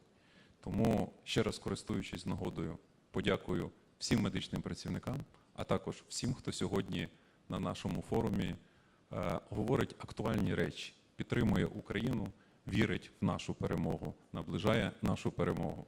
І я думаю, що допоможе нам зібрати ці кошти на автомобілі, які найближчим часом вийдуть на маршрут і будуть збільшувати кількість врятованих життів в нашій державі. Дякую. Thank you very much indeed, Victor. And just a moment to thank our translators, who are doing an unbelievable job. They've been going for 5 hours, and they only asked me to do 2 things. hold the microphone close to my mouth and speak very slowly, both of which I've ignored for 5 hours. So they deserve medals, and they're doing a great job for everybody, so thank you. I think we've got Yulia back. Yulia, can you hear us? And can we hear you, more to the point?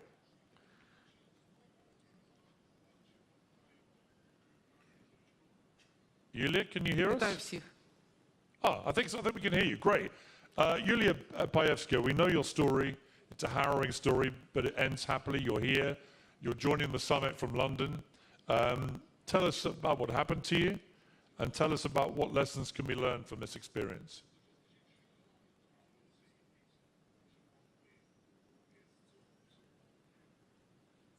Мене схопили і звинуватили в злочинах, яких я не творила. І намагалась вибити з мене це признання. Звичайно, я ні в чому не зізналась. І цьому підпадають під такі обставини багато людей. Ті, що тримаються зараз в полоні, мої побратими і посестри, бійці з Азовсталі, медики 555-го госпіталю, морпехи 36-ї бригади, і ще багато людей Азовсталь. І я дуже хотіла б, аби вони теж були звільнені. Всі полонені мусять бути звільнитися. Я не зупинюсь, допоки всі не вийдуть на волю, допоки всі не будуть обміняні. Це надважливе завдання. Колись я мала мрію, і тепер ця мрія зруйнована. Війна. І мої побратими, посестри ведуть бойові дії, вмирають зараз, прямо зараз на лінії. А дехто вмирає в катівнях ворога.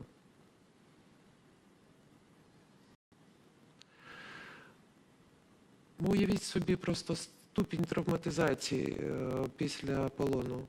Уявіть, що ви дивитесь якусь програму по телевізору і бачите поранення або якусь хворобу, якою ви боїтесь дуже сильно. Що ви робите? Ви перемикаєте канали. Коли ти в катівні, коли ти в полоні, ти не можеш вимкнути це. Це неможливо зупинити. І травматизація не тільки фізична і психологічна, вона найстрашніша. Мені хотілося б звернутися до всіх. Мені хотілося б звернутися до всього світового суспільства, до всіх свободних людей цього світу. Допоможіть нам не тільки зі зброєю, яку ми дуже потребуємо. Будь ласка, допоможіть нам подолати наслідки цього полону і цих тортурів. І допоможіть нам звільнити наших людей. Людське життя – це найвища цінність. Знаєте, коли я йшла на обмін, коли мені сказали, що мене везуть на обмін, я була впевнена, що жодній людині я ніколи не дозволю торкнутися свого тіла, просто доторкнутися. Знаєте чому? Здогадайтеся. Я була впевнена, що ніхто ніколи не торкнеться мого тіла. Але як тільки я побачила нашого воїна в нашому однострої, я підійшла і сама обняла його. Тобто будь-яка проблема може бути подолана. Все можна вирішити, допоки ми живі. Давайте разом зберігати життя. Давайте сприяти обміну і лікувати наших хлопців. Держава мусить піклуватись про це, але всі ми разом мусимо це робити. Я дуже дякую за увагу.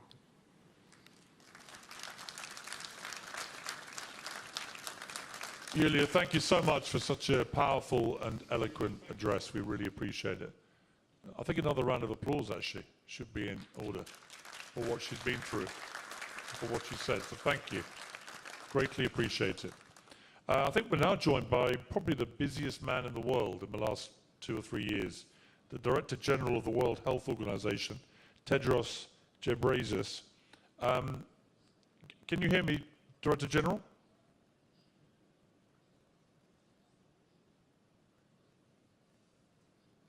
We can see you, we can't hear you yet. I don't know if you can hear us. I can hear you. I don't know what's happening. Can you hear me? Your Zoom has probably run out of power, the amount you have to use it, I would think. But welcome, Director General. I have been waiting, yeah. So maybe you're right. I noticed you just started I noticed you just started following me on Twitter about 20 minutes ago, so you'd probably be busy reading my tweets.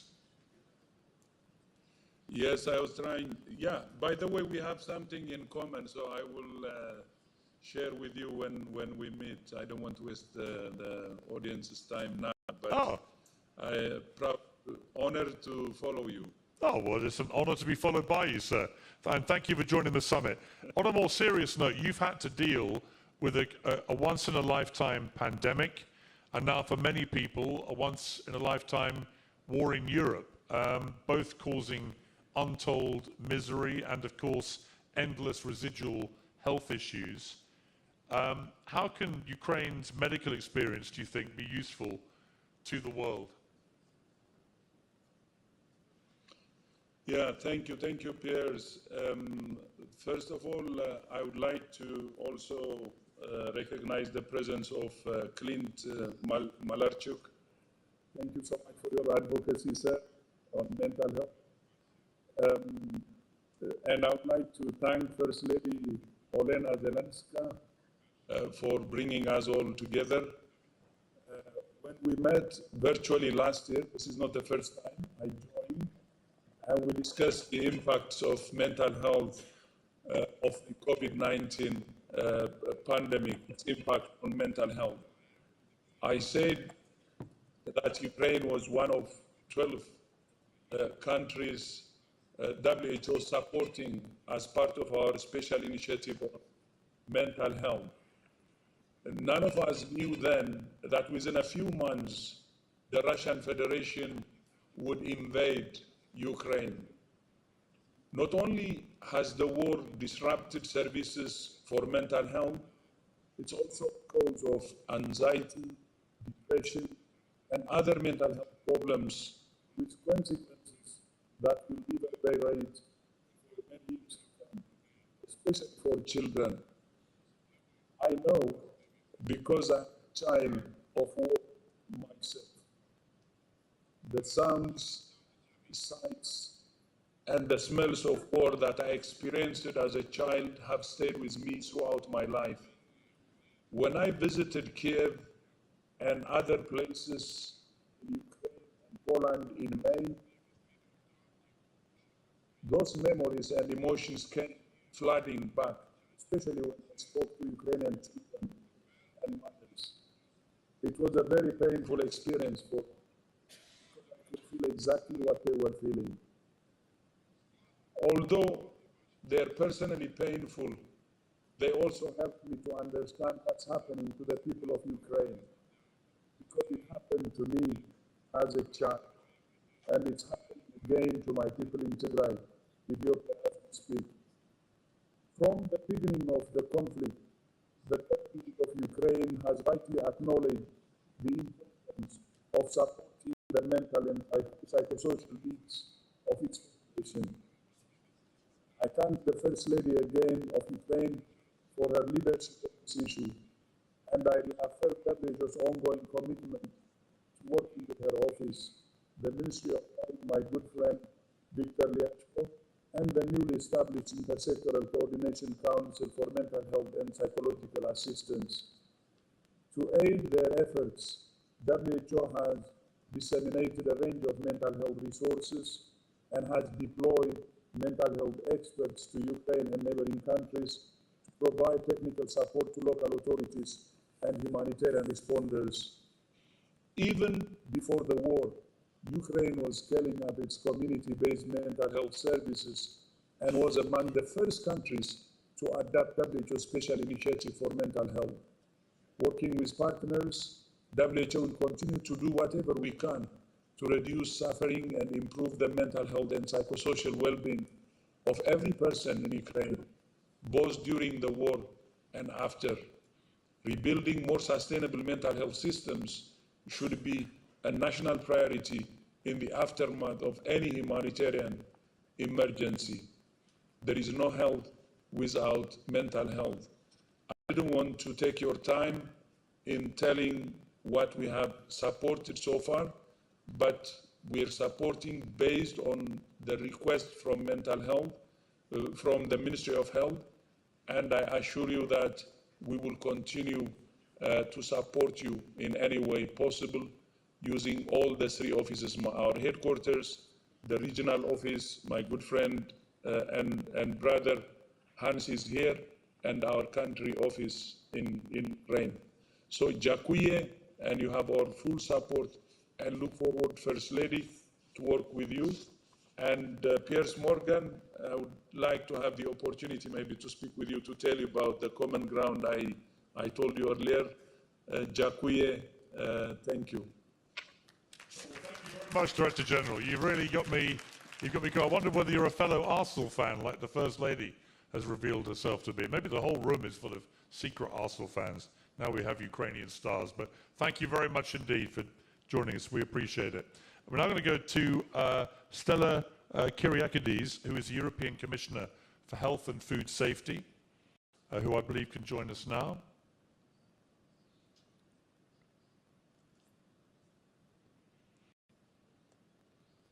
And also Dr. Hans-Henri P. Klug, who is the WHO Regional Director for Europe. So we're joined by both, I think, at the same time here. Stella, maybe we could start with you, if we may.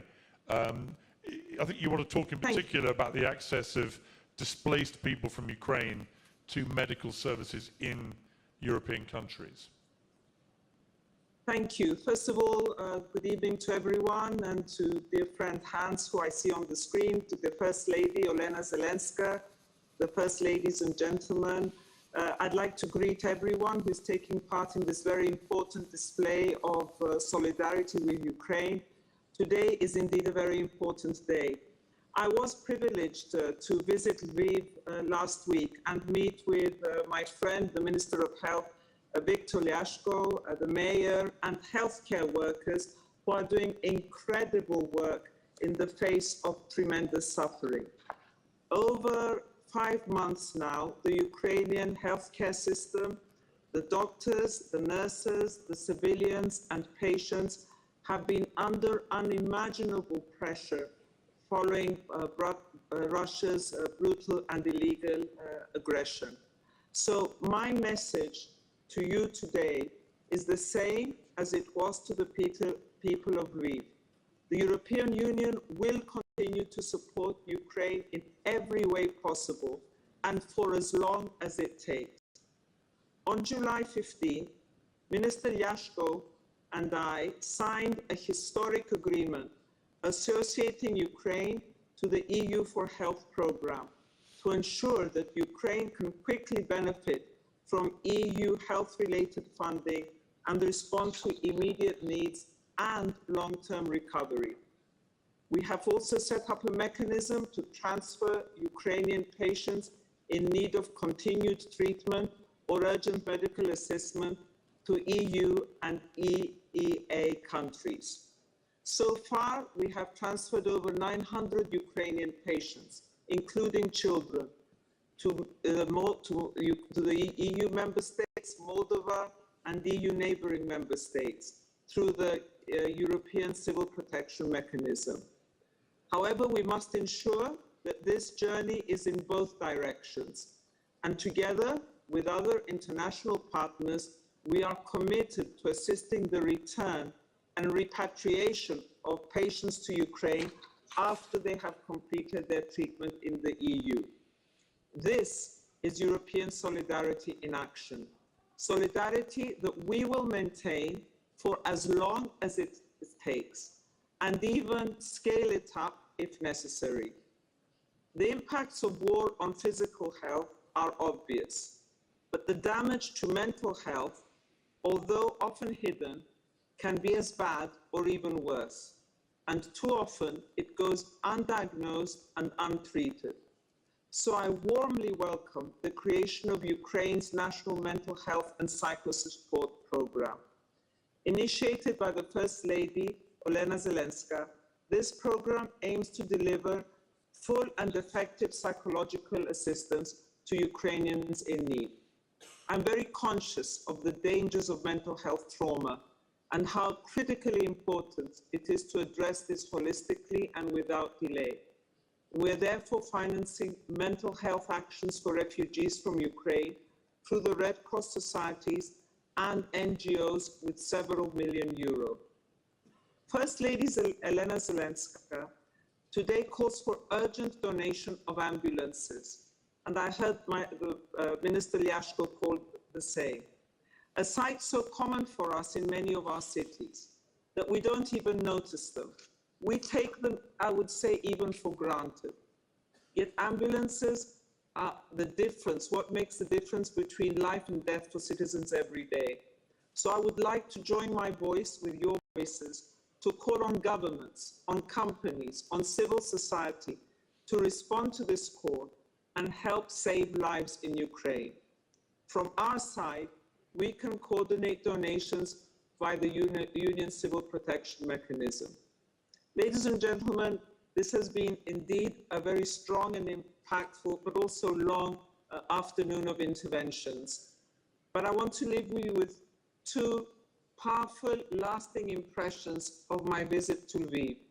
First of all, I was totally humbled by the resilience, the determination, and the stoicism of all the city's health workers, patients, and citizens.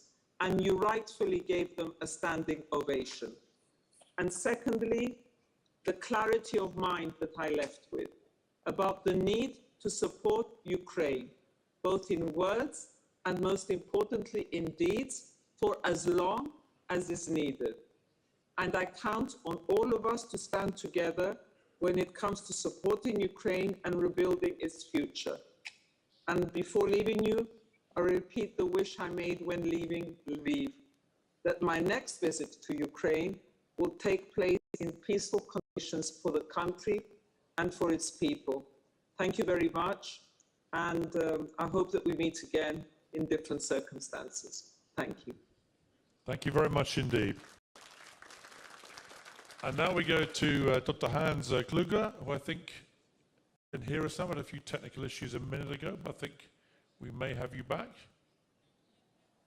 No, we have problems again. So why don't we go to let's go, yes, let's go to Ksenia Vosnitsina. Am I saying it right yet? I hope I am. I've been working very hard on this one. But you have an incredibly important job. You're the chief physician of the Lesova Poliana War Veterans Hospital.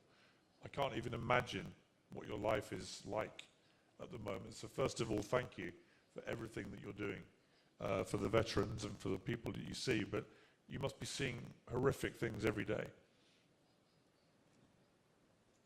Бачу, але моя робота найкраща, я вам чесно скажу. Я маю найкращу роботу в світі. Знаєте, колеги, вітаю всіх.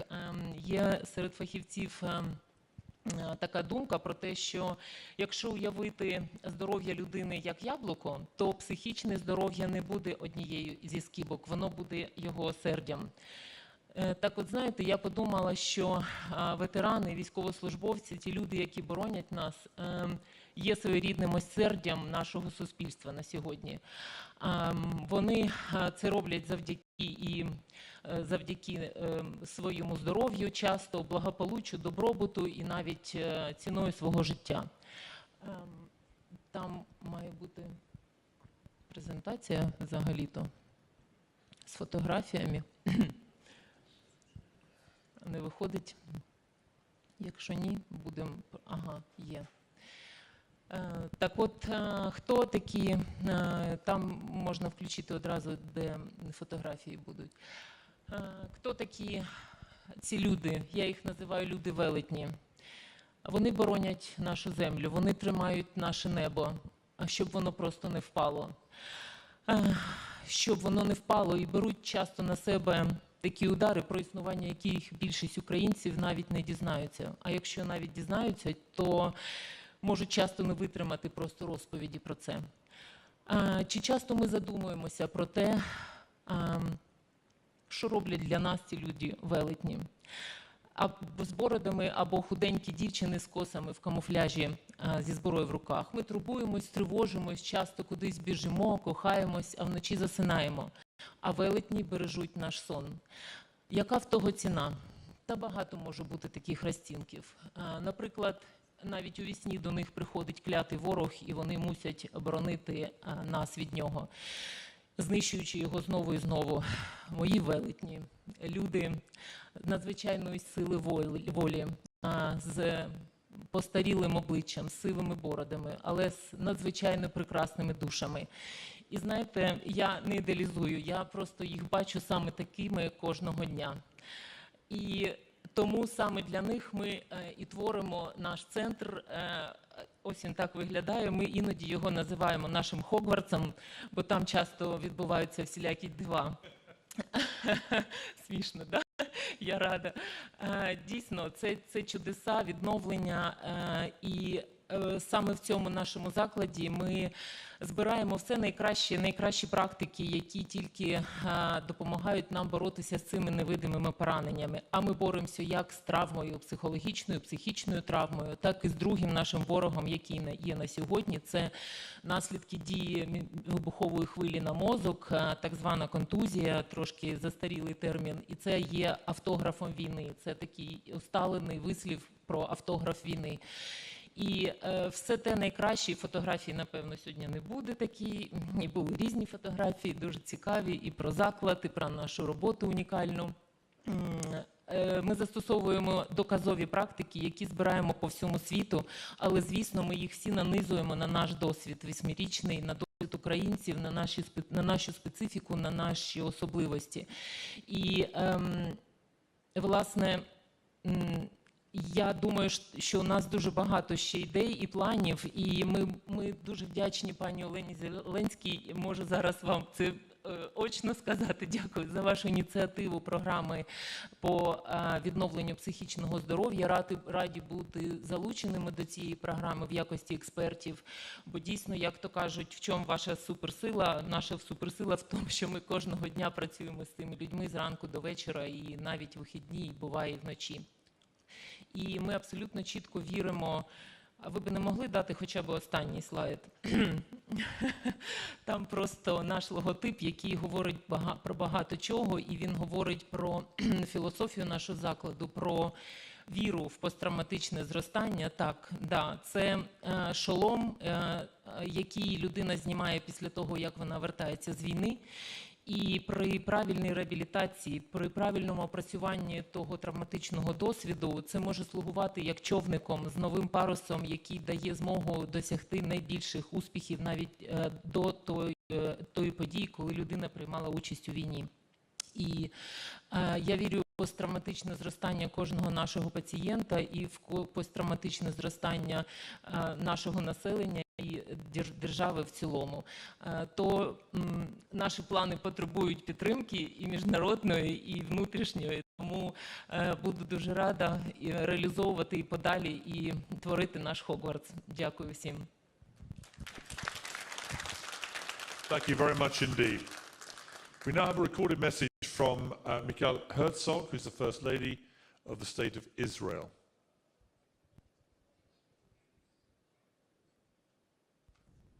Dear First Ladies and Gentlemen, it is my honor to address you at the second Kiev Summit of First Ladies and Gentlemen. Despite the devastating circumstances, we have all seen our good friend, the First Lady of Ukraine, Olena Zelenska, stepping up for her people, particularly women and children, and finding avenues of support during this time of great need.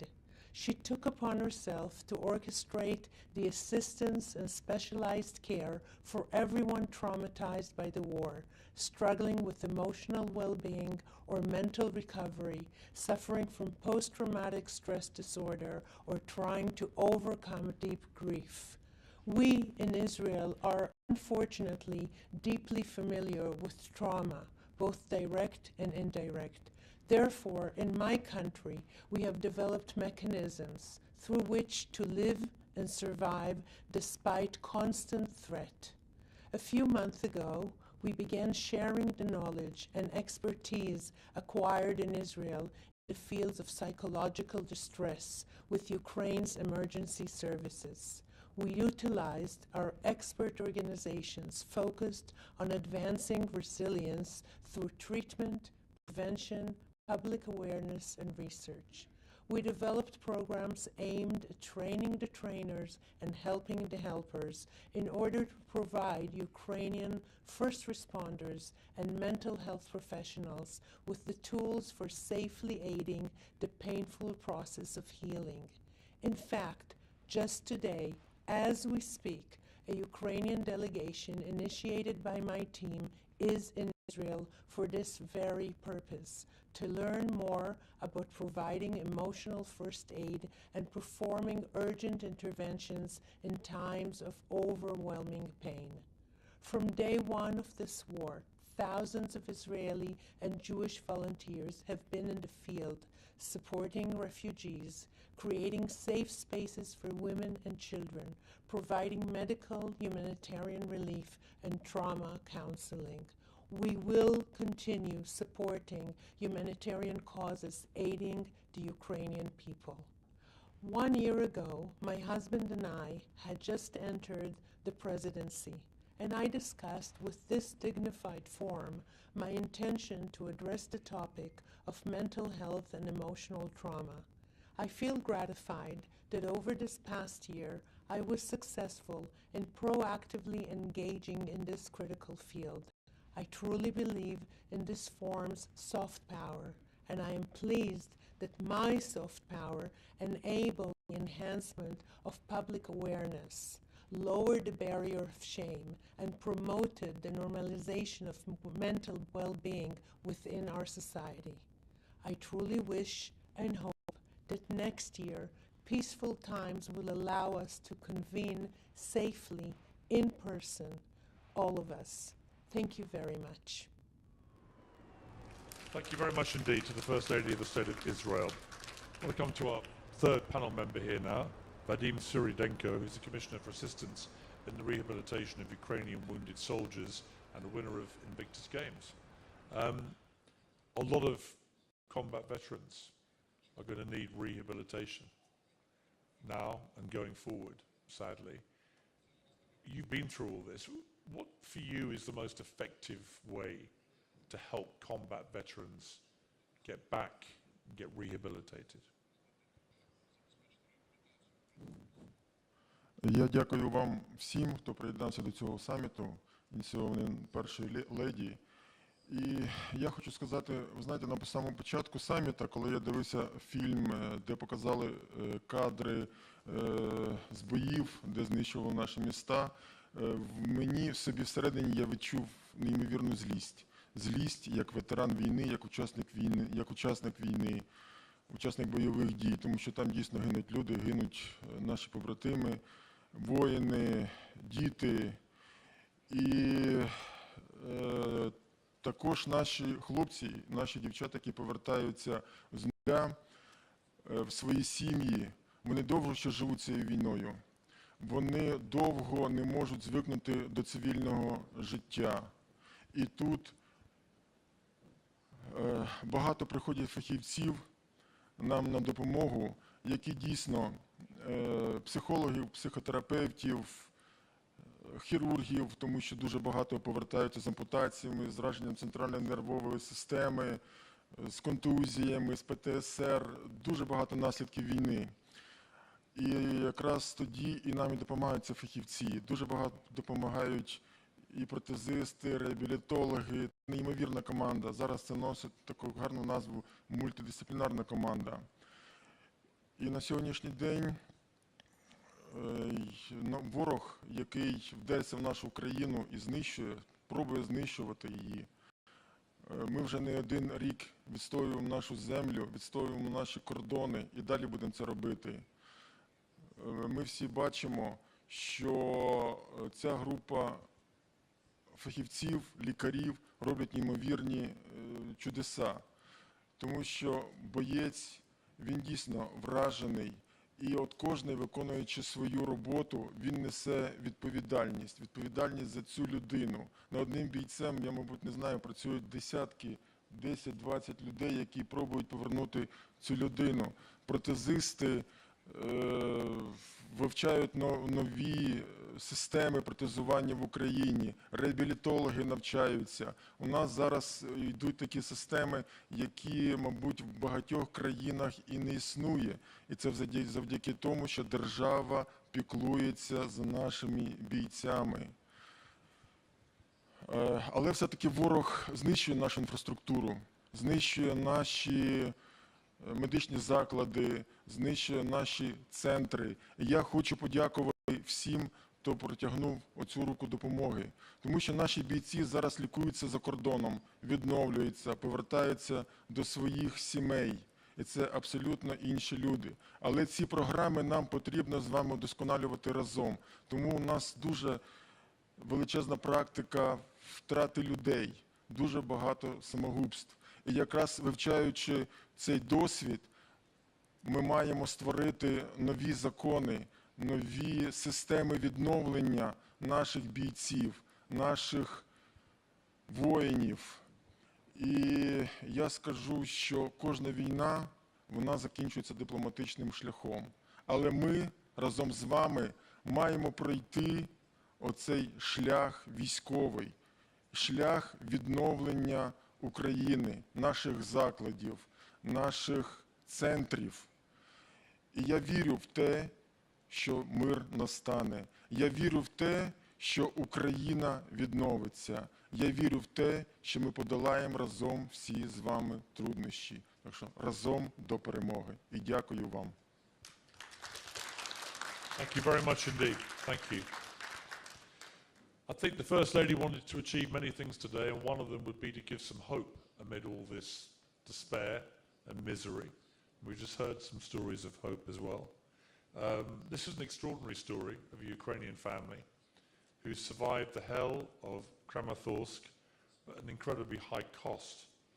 11-year-old Yana Stepanenko lost both her legs. Her mother, Natalia, lost one.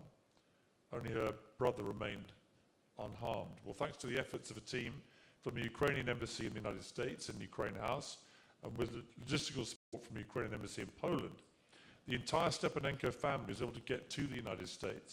We're in a hospital in San Jose. The daughter and mother will undergo a long and hopefully successful rehabilitation and prosthetics. And the first successes, I can tell you, are already here. Let's see this very heartwarming video. Меня зовут Наташа, я с Донецкой области.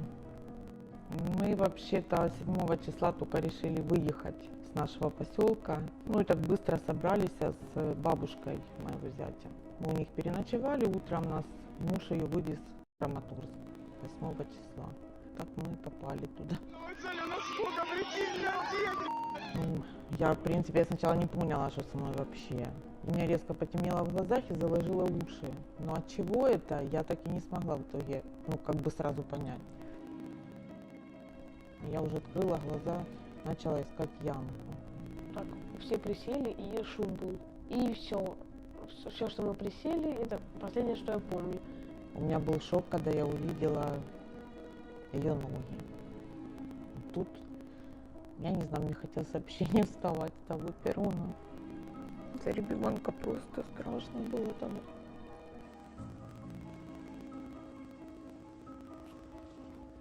Мы с Питером встретились в Вашингтоне. Питер — это протезист. Он сразу посмотрел все швы, он сразу все нам объяснил. Но она переживала поначалу, как она будет ходить, как она будет ходить в юбочках, там, такое, я буду ходить в штанах. Ну, Питер ей показал фотографии. Говорит, у тебя такого не будет, у тебя будут вот, натуральные ноги, под цвет кожи. Но она чуть-чуть повеселела, прям даже заулыбалась.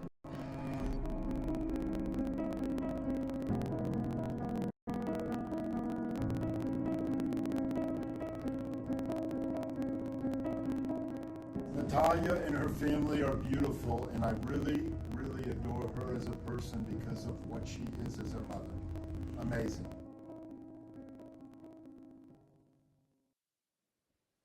Absolutely remarkable. We wish them all the very best with their ongoing rehabilitation.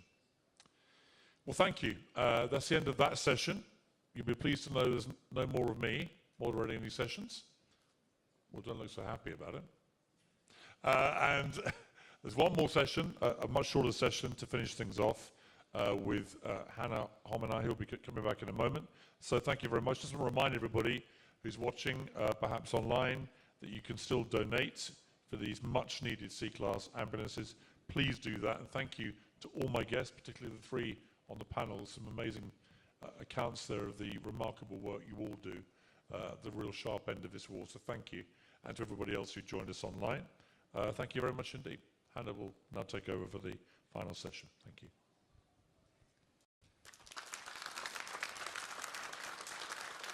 Пані та панове, наразі 5-та сесія саміту «Жіночий фактор відновлення» модерує Ганна Гуманай.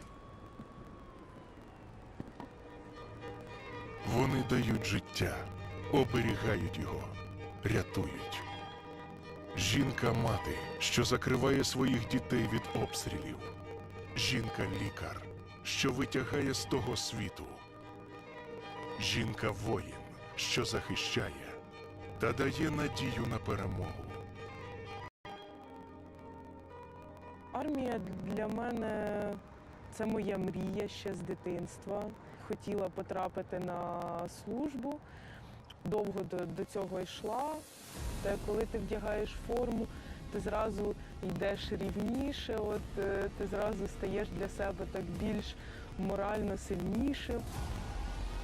Її справжнє ім'я – таємниця. Її військовий позивний – «Солдат Джей». Вона щойно з передової, думками ще там. Ми робимо все для того, щоб залишитися живими і щоб в нас було щасливе майбутнє.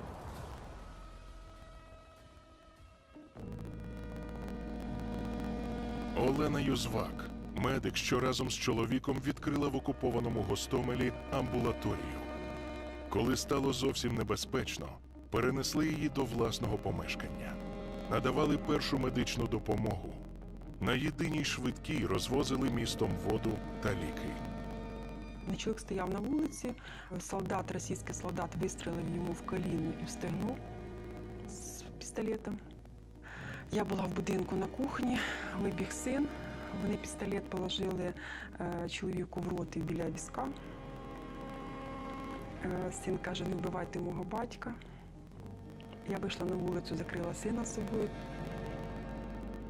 Нас посадили, оділи нам кульки на голову і методично скотчем навколо шиї почали зав'язувати скотч. Руки були зв'язані також скотчем.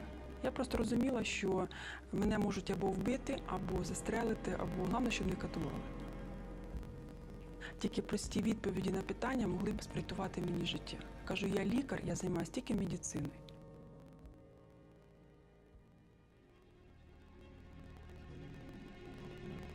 Вона ніколи не мріяла про велику сім'ю. Вообще после первых родов я сказала, что никогда в жизни я на второго не соглашусь. Ну, так получилось, что согласилась. Олена Нікольська, мати 5 чудових дітей. Рятуючи 3 найменших, вона виїхала з Дніпра до братньої Польщі. Живы, здоровы и радуемся. Солнце светит, радуемся. Есть где жить, радуемся. Есть что кушать, радуемся. Со мной дети, и они живы, здоровы, и с ними все хорошо. И это для меня сейчас главное. Они всегда смотрят на меня. Даже когда мне тревожно или я волнуюсь, я им не подаю вида, всегда стараюсь улыбаться и как-то их веселить, любить детей, они тебя любят, и это мое счастье, любовь. Большая, огромная, щедрая любовь.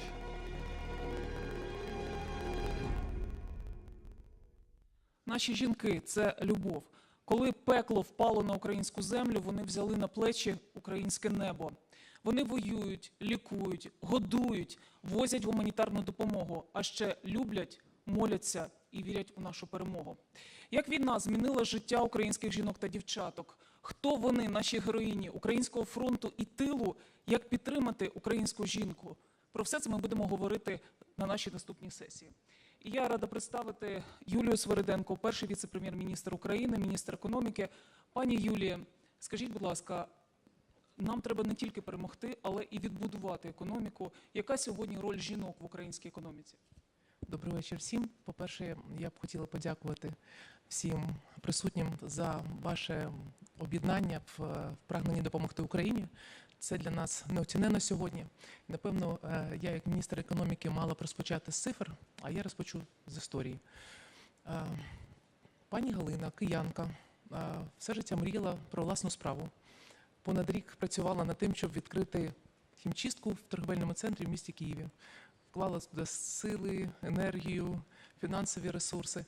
І хочу сказати, що в неї непогано виходило. Але, на жаль, 21 березня ворог знищив все, над чим вона працювала останній рік. Дороге обладнання, приміщення. Що зробила пані Галина? Вона могла, звичайно, опустити руки, зневіритись в собі. Замість цього вона розпочала все знову під час війни. І не тільки розпочала, а ще й розширила свій бізнес. Насправді таких прикладів, їх тисячі, і це наш ресурс, це запорука нашого відновлення, нашого економічного розвитку. Саме тому ми, як уряд, прийняли рішення і 2 тижні тому започаткували програму, грантову програму підтримки для тих, хто хоче започаткувати власну справу, для тих, хто хоче розширити власну справу. Цікаво, що за 2 тижні ми отримали більше 5 тисяч заявок на розширення і на започаткування власної справи. Люди не чекають нічого, вони під час війни готові розпочинати свій власний бізнес і створювати робочі місця. На наступному тижні перші фіналісти цього відбору грантового отримують кошти від держави. І пані Галина буде одна з тих, хто отримує допомогу від нас на розширення, започаткування власної справи. Мені дуже хочеться, щоб жіноче підприємництво розвивалося, його ставало більше, тому що розкриття жіночого потенціалу дає можливість розкрити потенціал економічний для країни. І це не просто слова, є навіть на підтвердження цієї думки є цифри. За оцінками глобального інституту McKinsey, розкриття повного економічного потенціалу жінок могло б наступні 3 роки збільшити ВВП на $12 трильйонів. Тільки уявіть цю суму. Звичайно, що перед нами виступали багато жінок, представниці різних країн, і якщо ми беремо, наприклад, Сполучені Штати Америки, тисячі бізнесів щодня з'являються на ринку. Звичайно, що Україна не може на сьогоднішній день такими цифрами похвалитися, але не тому, що ми не активні, або не тому, що ми боїмося розпочинати власну справу, тому що сьогодні українська жінка відклала свої мрії, відклала свої плани, і 38 тисяч жінок пішло служити в Збройні Сили України, 1,5 мільйона жінок, рятуючи своїх дітей, вимушені були покинути країну. 1 мільйон жінок сьогодні долучилися до волонтерського руху. Але наше завдання сьогодні – зробити все для того, щоб забезпечити безпечне середовище, для того, щоб повернути наших жінок в нашу країну. Тому що жінки – це, звичайно, м'яка, але точно непереборна сила. І наше завдання як уряд – бути поруч, надати всіляку підтримку тим, хто хоче розвивати свою власну справу, власний бізнес. Тому, звичайно, я, завершуючи свій виступ, хочу сказати, що героям слава і слава нашим українським жінкам, які сьогодні і розвивають бізнес, і насправді ми сьогодні представниці економічного фронту, які допомагають нам вигравати на нашому економічному фронті, що є не менш важливим, аніж отримання перемоги на військовому. Дякую вам. Дякуємо. І зараз до нашого ефіру долучається Марія Бегонья Гомес Фернандес, дружина глави уряду Іспанії. Пані Марія. Я просто починаю говорити, так? Пані Марія, вітаємо вас. Я сподіваюся, ви чуєте нас. І у мене є до вас прохання, оскільки у нас вже пізня година у Києві, скоро комендантська година пов'язана з воєнним станом. Тому я дуже прошу вас, 2 хвилини, будь ласка. Дякую за розуміння. Okay, thank you very much. Historically, women have been portrayed in European culture as mere victims of war, helpless, weeping figures that suffer the violence of men. For centuries, they were so, and unfortunately, many still are, recent estimates indicate that 54% of people in need of humanitarian assistance in Ukraine are women and girls. We have to help them. That's why Spain has put together the largest aid package of its history to help the Ukrainian population. And that is why we will continue to bring support until it's needed. But we must remember that women are more than victims. They are also military, engineers, doctors, journalists, decision makers who are bravely fighting for the safety and freedom of their country and Europe. We need to acknowledge that. And which is equally important, we need to make sure that their leadership and empowerment does not fade out with the war. Scholars have shown that women can play a crucial role in post-conflict recovery processes. They are essential at rebuilding the social fabric, reactivating the economy, reestablishing trust among communities, and creating better political systems. This happened indeed in the Balkans, in Latin America, and in many countries of Africa, where women's involvement not only supported national reconciliation effort, but also the progress of human rights and democracy.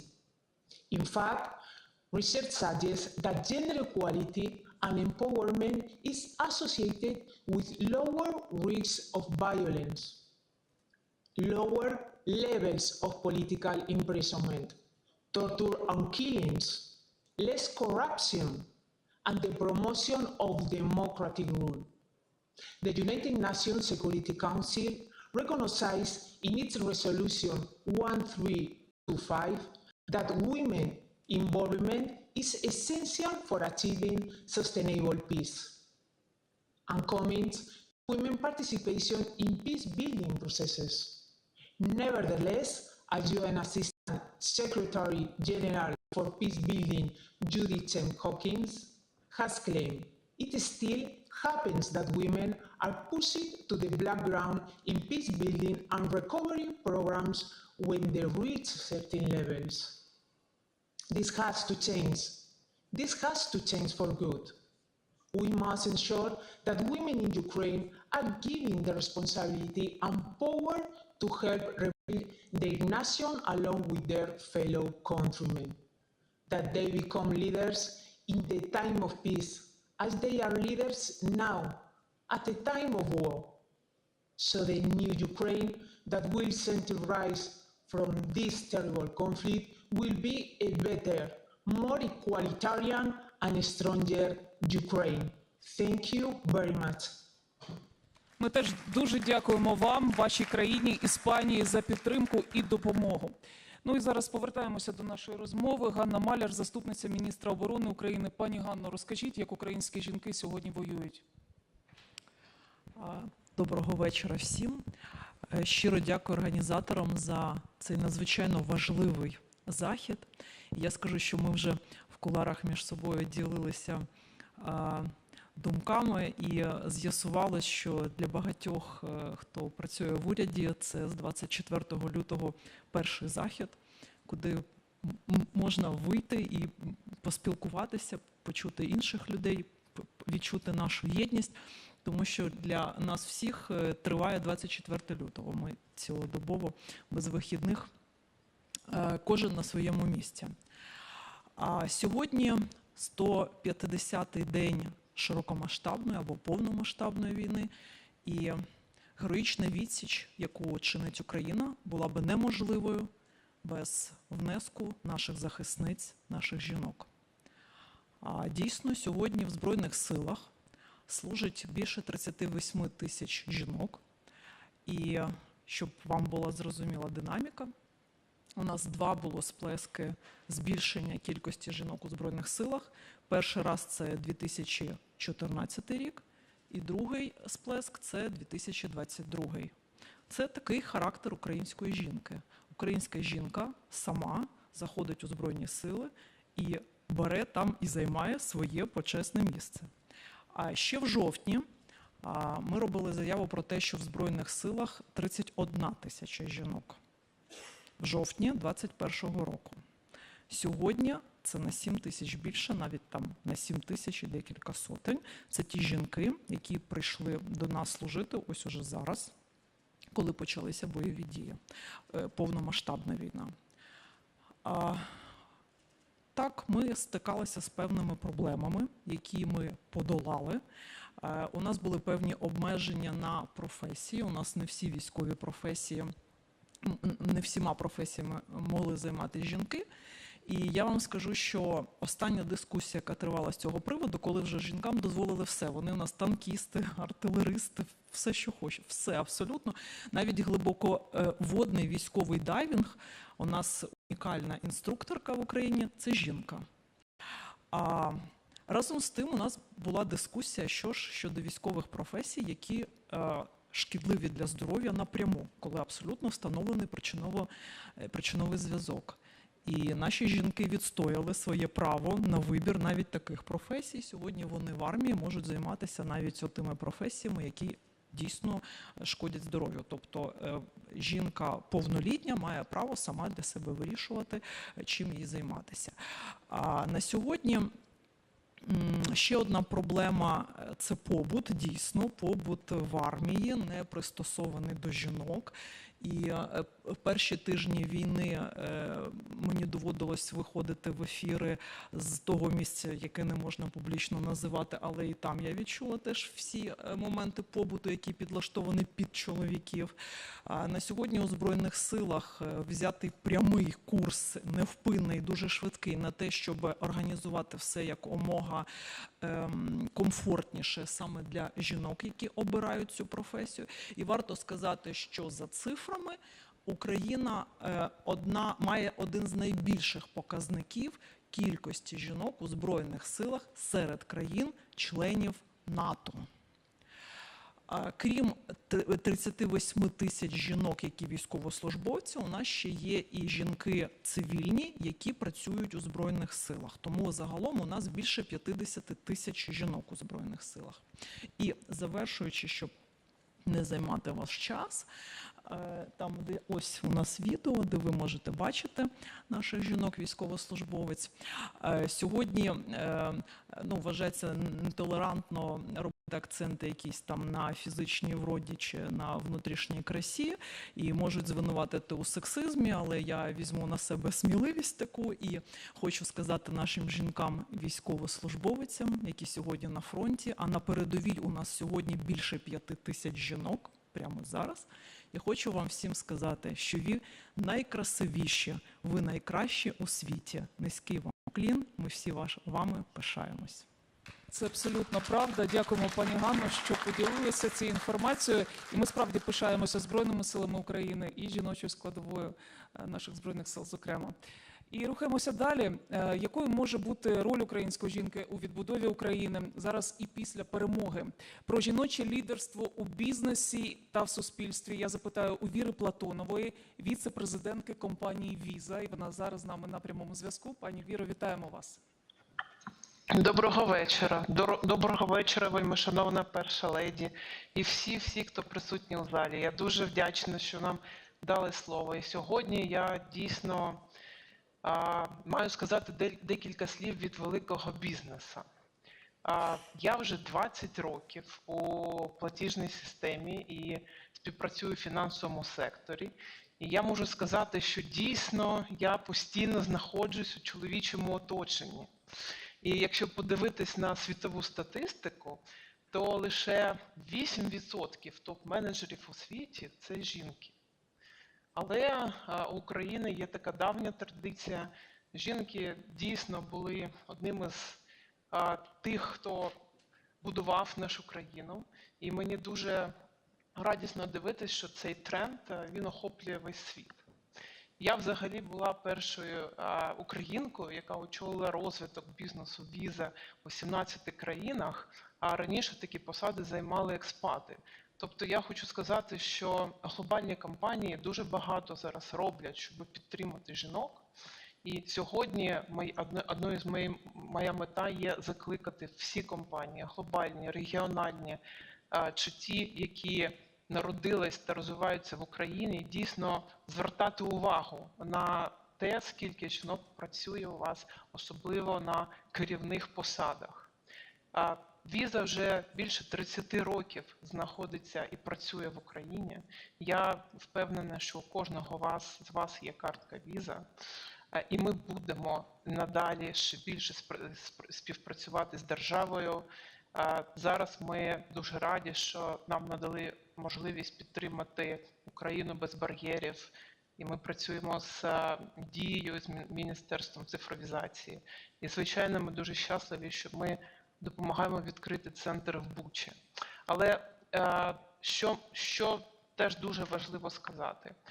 У Візи є глобальна платформа, яка називається She is Next, а саме вона наступна. І в 2020 році ця платформа прийшла в Україну. І вже більше 2000 жінок-підприємниць дійсно отримали певні бенефіти від цієї платформи. А зараз, коли розпочалась війна, ми зрозуміли, що нам треба надавати більше підтримки українкам-переселенкам, а саме тим, хто розвиває свій бізнес, свій власний бізнес, малому та середньому бізнесу, і жінкам у нього. І ми розпочали їх навчати разом з Мінцифрою, разом з нашими партнерами. І зараз вже 56 жінок отримують нову професію, технологічну та високооплачувану професію. І вже декілька з них випустились, і ми запропонували їм проходити практику у платіжній системі віз. Чому я це кажу? Ми віримо в те, що саме конкретні кроки по допомозі конкретним жінкам дають великі результати. І для відновленої України нам потрібні освічені, впевнені дівчата, які зможуть забезпечити себе, мати фінансову незалежність. Тож, я хочу закликати всі інші великі бізнеси долучитись до таких ініціатив, щоб допомогти якомога більшій кількості українських жінок. Дякую за можливість виступити. Серце світу б'ється в Україні. Дякуємо вам, пані Віро. І продовжуємо нашу розмову. З нами у студії Дмитро Лубінець, уповноважений Верховної Ради з прав людини. Пане Дмитре, отже, що Україна і світ сьогодні можуть зробити, щоб захистити права українських жінок у цій війні? Шановна пані Олена, шановні колеги, дорогі колежанки, дякую за можливість сьогодні виступити. Всі ми потерпаємо більше 8 років від російської агресії. З 24 лютого ми отримали повномасштабний наступ. І в першу чергу з цими наслідками, з цією війною стикнулись наші українські жінки. І знаєте, наші українські жінки себе показали всьому світу як справжні героїні. Вони, як, наприклад, пані Тетяна і Олеся, які вночі пекли хліб в Ірпені і зранку його безплатно всім роздавали. Як 15-річна поранена Ліза, яка самотужки вивезла 4 дорослих з Попасної. І цей список я можу продовжувати мільйонами подібних історій. Весь світ побачив, що українська жінка – це та, хто може одночасно воювати, допомагати, лікувати, вчити, волонтерити, займатися державним управлінням. Причому дуже часто це одночасно. Тому на даний час ми всі повинні зрозуміти, що Російська Федерація порушує абсолютно всі базові і небазові права людини. І от дуже вірно сьогодні було сказано, і пані Олена про це казала, конкретика. От неможливо відновлення України, ми про це сьогодні кажемо, без одного слова – справедливість.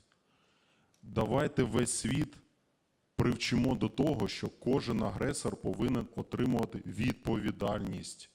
Бо те, що зараз відбувається на теренах нашої держави, останнє бачила Європа під час Другої світової війни. Висновки нібито зробили. Пройшло велика кількість часу. І що зараз ми бачимо?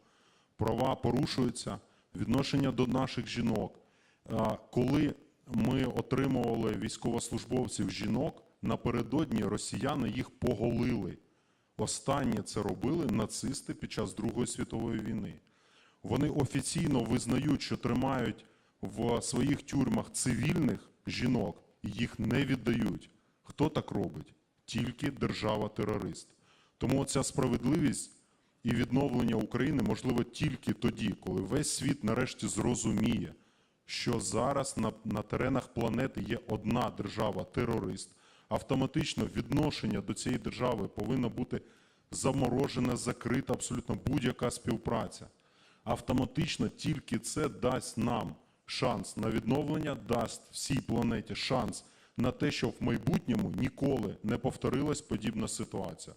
Тому я всіх закликаю і звертаюсь до наших міжнародних партнерів. Прийшов час, коли офіційно всі країни повинні визнавати їх державою-терористом, продовжити визнання те, що відбувається на теренах нашої держави, як геноцид української нації, і визнати дії в майбутньому з прямої відповідальності проти Російської Федерації.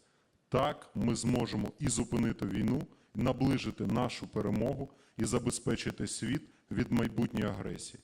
Тому я, напевно, сьогодні мені випала велика честь від чоловіків подякувати українкам, українським героїням, які наближають той день, який точно буде наш день спільної перемоги. Слава українській жінці! Дякую, пане Дмитро. Я думаю, що справедливість – це саме те, на що сподіваються і за що моляться героїні нашого наступного сюжету. Ця війна показала, що люди можуть бути зі сталі, з Азовсталі. Давайте послухаємо жінок, чиї родини стали символом героїзму і мужності, дружини, мами, сестри нескорених захисників Маріуполя.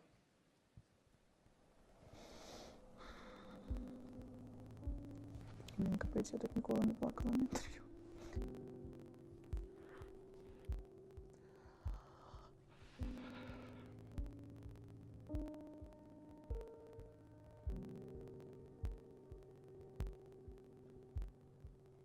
В полоні мій наречений. У мене брат.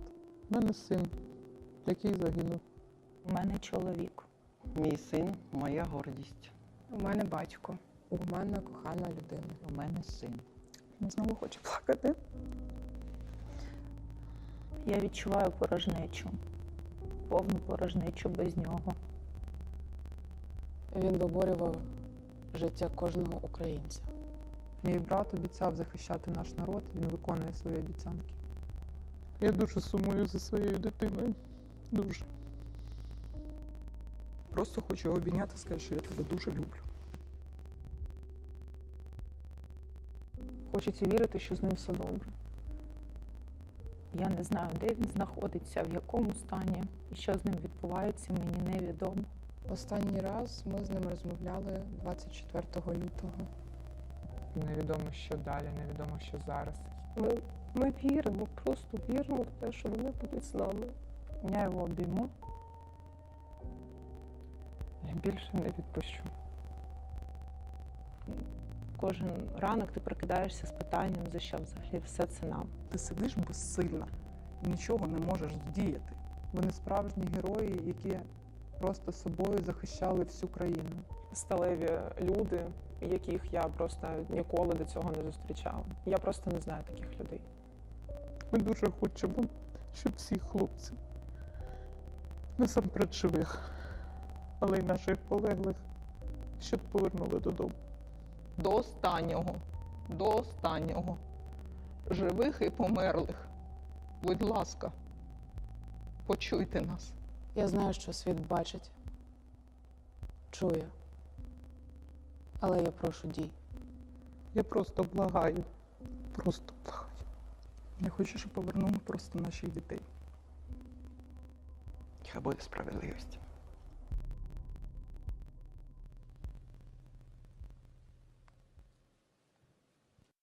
Ми віримо, що справедливість буде і ці жінки отримають своїх рідних і близьких додому.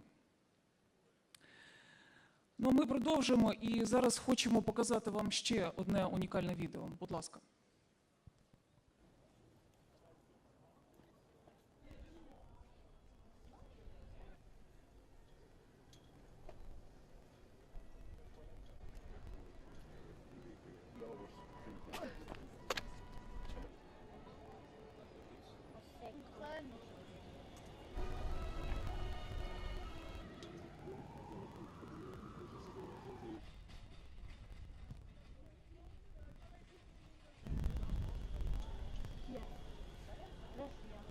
Україна. Папа, кумой Ешлі. Папа, кумой. Я так розумію, що ми бачимо парк мініатюр, і ми бачимо, що в ньому з'явилася статуя з Майдану Незалежності, Оранта. Це дуже символічно. Наскільки я розумію, це відбувається у Брюсселі. Але я можу помилятися. Ну що ж, ми дякуємо всім гостям. І, звичайно, ми дуже хочемо нагадати, що сьогодні у нашої зустрічі є одна дуже важлива місія. Ми збираємо пожертви на потреби України у медичній сфері. Всі зібрані кошти будуть перераховані через United 24 для закупівлі автомобілів швидкої медичної допомоги класу С. Тож дуже просимо, долучайтесь до цієї важливої місії.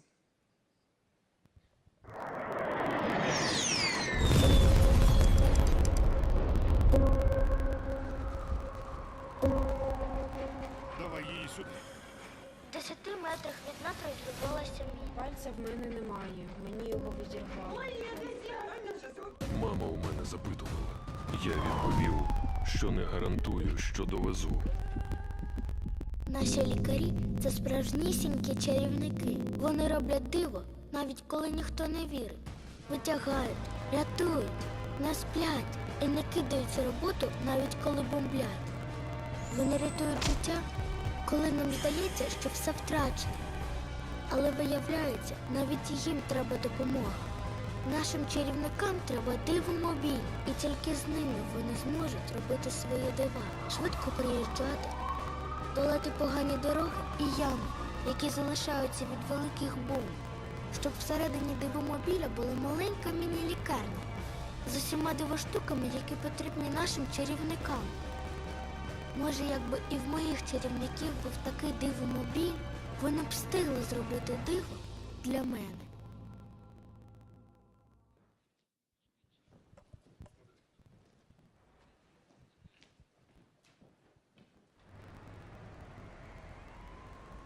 І зараз я запрошую мого колегу Пірса Моргана. Так, мені кажуть, що він долучиться до мене зовсім скоро.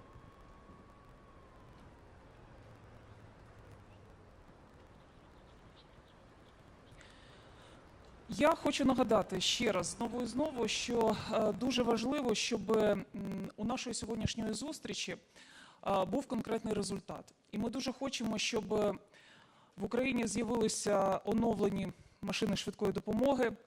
Це машини швидкої допомоги класу С. І саме на це сьогодні націлений наш захід. Ми збираємо через United 24 кошти саме на закупівлю цих реанімобілів.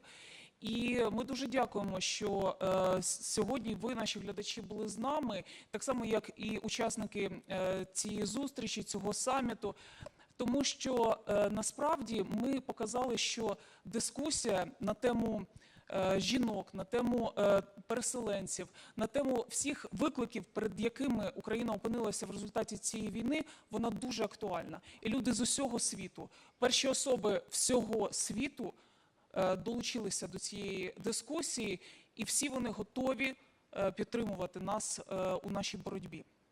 Ми дуже вдячні всім першим леді, дружинам прем'єр-міністрів, всім людям, яких ми побачили сьогодні, які від щирого серця говорили нам про те, як вони підтримують Україну. Ми бачили світових зірок, ми бачили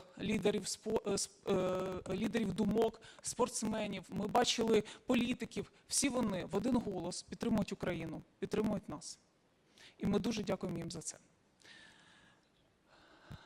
Ну що ж, а я зараз маю честь до завершального слова запросити першу леді України Олену Зеленську.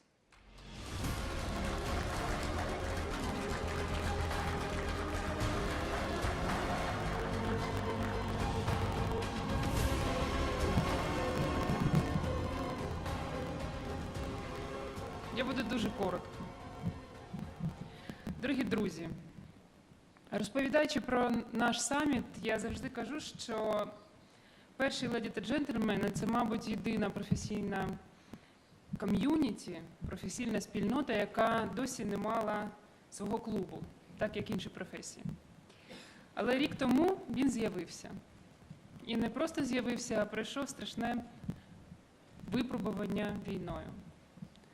З 24 лютого ви були перші, хто не просто висловив слова підтримки, а одразу почав діяти. Разом із вами ми вивезли на лікування понад 1000 дітей. І продовжуємо це робити. Разом ми ведемо безліч проєктів. І культурні. Від порятунку життів до допомоги українським тимчасово переселенцям. Підтримки української мови та культури за кордоном, яка також, на жаль, зазнає ворожих нападів. Тож маю честь сьогодні сказати, шановні колеги, ви наш другий фронт. Дякую вам. Дякую тим, хто долучився сьогодні вперше. Сьогодні наш особистий фронт розпочав боротьбу за нову Україну. Україну оновлену і відбудовану. І важливо, що наш досвід знадобиться не тільки Україні, бо горя і випробувань, на жаль, у світі не стає менше. Отже, Україна стати повинна прикладом не тільки боротьби, а й прикладом відновлення. І перш за все ставлення до людей. Тому що люди, їхнє життя та благополуччя – це найбільша цінність.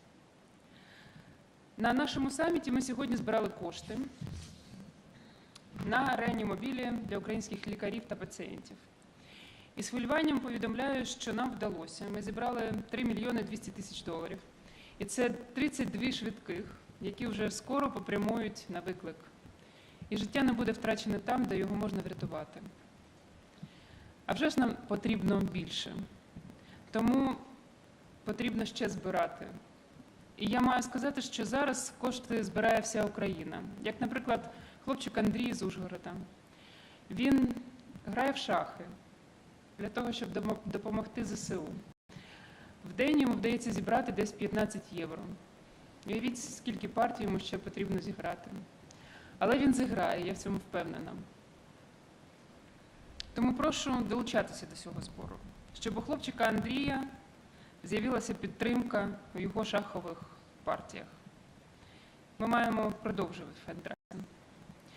Беручи в ньому участь, світ не тільки наближає українську перемогу. Кожен, хто долучається, допомагає собі, щоб війна не прийшла на його поріг, щоб ракети не цілили в його дітей, щоб агресор був зупинений. Бо коли ми кажемо сьогодні «серце світу б'ється в Україні», це не перебільшення. Дорогі друзі, дозвольте, я ще раз скажу, як рада бачити вас сьогодні. І як вдячна вам за вашу дружбу і співпрацю. Я дуже хочу, щоб наступний саміт ми з вами провели вже в мирному Києві, серед країни, яка відновлюється, має сили жити далі. Кажуть, що якщо бажання загадати в колі друзів, то воно обов'язково здійсниться. Я в колі друзів. І я вірю, що так і буде. Дякую. Дякуємо, пані Олена Зеленська, перша леді України, засновниця саміту. Шановні гості, шановні глядачі, це був чудовий мирний день. Тут у нас у Києві, без повітряних тривог, слава Богу. Він перейшов у чудовий вечір. Сподіваємось, такою ж мирною буде ніч. Ми раді вітати другий саміт перших леді та джентльменів і оголосити, що на сьогодні його закрито. Але будемо сподіватися, наступного року буде третій саміт у мирній Україні. І ми будемо говорити про інші речі, відбудову і перемогу, і наше чудове майбутнє. Ну, але на цьому ми прощаємося, але не прощаємося, тому що багато людей, які хотіли сьогодні сказати теплі і важливі слова Україні, зараз їх скажуть.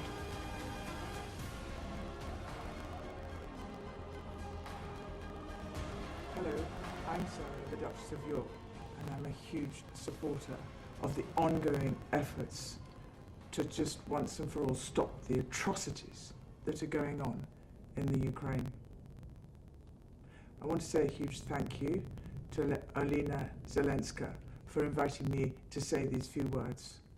My job is to bring an education and hope and some joy through Little Red and Play in a Box. With Montessori schools together, we have this idea to do pop-up play centres on all the borders.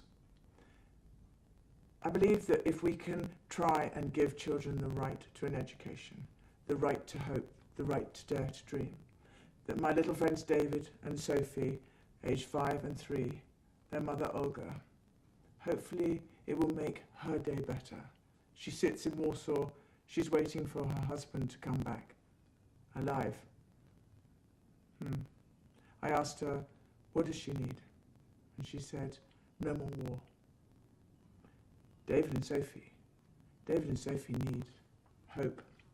And I hope, on behalf of the children of the Ukraine, that with Montessori schools' help and with the Little Red and all the education centres that we can do, we'll be able to take fear out of their hearts and put hope and put the right to be a child back in their heart. For anyone watching, if you want to know what to do, solar-powered telephone chargers, first aid kits, water sanitation, water purification tablets. Keep it simple. Yesterday, we sent in suitcases through Krakow into Ukraine to the mayor of Kiev's office. Keep it simple, keep love in your heart, and keep fighting no more war in the Ukraine. Thank you. As Speaker of the House, it is my distinct privilege to bring greetings from the United States Congress to the Summit of First Ladies and Gentlemen. Thank you to all those gathered here, both virtually and in person, for your devotion to freedom and democracy amid the rising threat of tyranny. I'm U.S. Senator Rob Portman from Ohio. On behalf of my wife, Jane, myself, and the tens of thousands of Ukrainian Americans living in my home state of Ohio, it is my great privilege to address all of you at the Summit of First Ladies and Gentlemen. Slava Ukraini! Yes, Heroyam Slava. We all witness the extraordinary valor of Ukraine's people, its leaders, and its armed forces. No one can question the profound and inspiring courage of Ukraine against the bestial depravity of Russia's dictator, Vladimir Putin, a lost soul who fears liberty. Let us all applaud the unfaltering strength and inspiring leadership of First Lady Olena Zelenska. Olena, it was an honor to welcome you to the U.S. Capitol this week. The Congress was grateful for your report on the heart-wrenching reality facing Ukrainians on the ground, including young children. In my speeches, I highlight for the American people the atrocities that Russia is committing against the innocent people of Ukraine. This week, I spoke about little Liza Dmitrieva, an innocent 4-year-old girl who was killed in Vinnytsia, far from the line of combat, by a Russian missile strike on her way to speech therapy with her mother. By now, many around the world have seen the tragic images from Liza's funeral. In addition to Liza, 24 other people were killed that day, including 2 boys who were 7 and 8. My family is among the millions upon millions who know well the suffering their loved ones endured at the hands of Russian Bolsheviks, communists, and now Putin's regime. History will document Ukraine as the luminescent candle giving birth to new liberty across lands whose people have suffered more annihilation by brutal, coercive force than any other place on earth. And we remain unwavering in our unified support for the brave people of Ukraine. The United States will continue to stand with you until the fight is won, your nation is rebuilt, and a brighter future is secured. The United States is sending Ukraine the weapons that it needs, but we need to send more. The HIMARS, or High Mobility Artillery rocket systems we are sending, are so effective that the Russians are now targeting their locations. We must send more. Many of us pushed very hard to get these to Ukraine, but they arrived too late in my view, and they're not enough in the country yet. as caring and concerned leaders of nations of our modern world gather. There could be no greater cause than cherishing human life, dignity, and peace. Evil forces that prey on people and territory that is not theirs are a grave insult to humanity. But our unity and support can change the trajectory for Ukraine's victory sooner rather than later. Ukraine needs effective weapons to defeat the invader. It needs medical assistance. It needs help in moving its grain to global markets, and it can flourish with modern energy and agricultural investments. Earlier we talked about Liza, the 4-year-old girl who lost her life in the Russian bombing attack. At Liza's funeral, Orthodox priest Vitaly Holoskovich said this, quote, "We know that evil cannot win." Maybe that should be our motto today. Evil cannot win. This is a struggle between freedom and democracy and the right of self-determination on the one hand, and evil on the other hand. Now is not the time to be tentative or equivocal. Thank you again to all the First Ladies and gentlemen participating today. You know the trials and triumphs of public service, because when a public official serves their country, so do their families. Best wishes for a successful summit, and Slava Ukraini. May the angels of wisdom and fortitude guide us all as we work to usher Ukraine into the constellation of democratic nations. With European solidarity and the unity of the free world under NATO's umbrella, humanity can celebrate soon the victory of liberty. Reactions of European solidarity, the willingness in Europe to help Ukraine in need. And the Belgian authorities joined in and have been extending financial and material support, such as our hospitals taking care of Ukrainians for whom special treatment is necessary, our support to the inquiry of the International Criminal Court, with psychosocial support linked to the crimes such as sexual violence, Belgium's contribution to the Women, Peace and Humanitarian Fund of the United Nations for Ukraine and Moldova, to protect more women and girls and to ensure women's participation to peace building and reconstruction. The reconstruction of Ukraine after the war will not only be a matter of rebuilding bridges, roads, and buildings. It will be a matter of rebuilding institutions, fair and open institutions, accessible for all, delivering justice and freedom for all. And that is a matter of people. The money, bricks, and mortar are important, but fostering human talent, protecting mental health, and regaining it after the war is as important to rebuild Ukraine. And Ukrainian women will once again have a key role to play in this challenging task. I know, dear Olena, the importance you personally attach to mental health. Your encouragement to the National Program of Mental Health and Psychosocial Support is vital in rebuilding your country. I noted the interest of the Ukrainian authorities to send a delegation of specialists to my country, Belgium, to exchange on best practices in the field of mental health and reforms. And I think that would be an excellent idea, and we would be happy to welcome you and your specialist. Dear Olena, I would like to conclude with expressing my admiration for your personal commitment to the well-being of all Ukrainians and the existential battle that you're engaged in. I know all our European efforts will never compensate all you've lost in Ukraine, nor can it take away all suffering.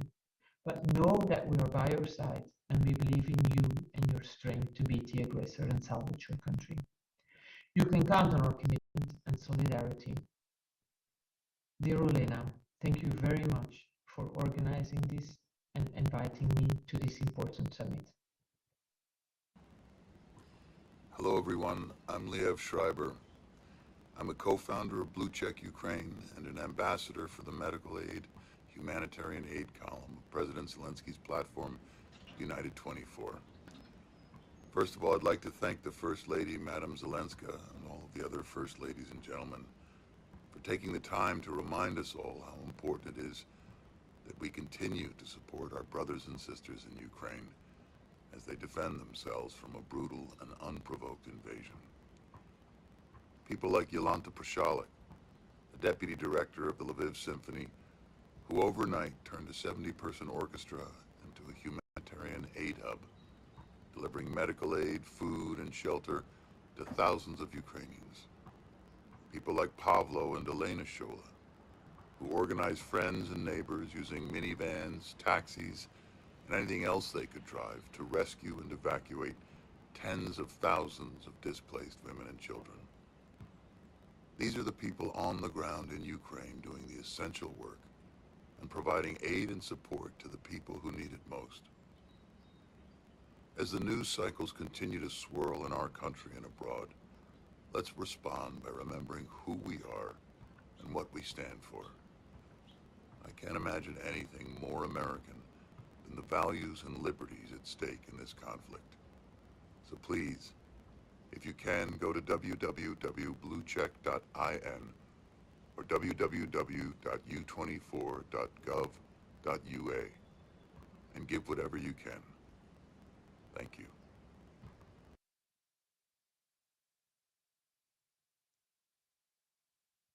Dear ladies and gentlemen, thank you very much for inviting us. It's a great honor for me to be here today, to talk to you, to hear from you.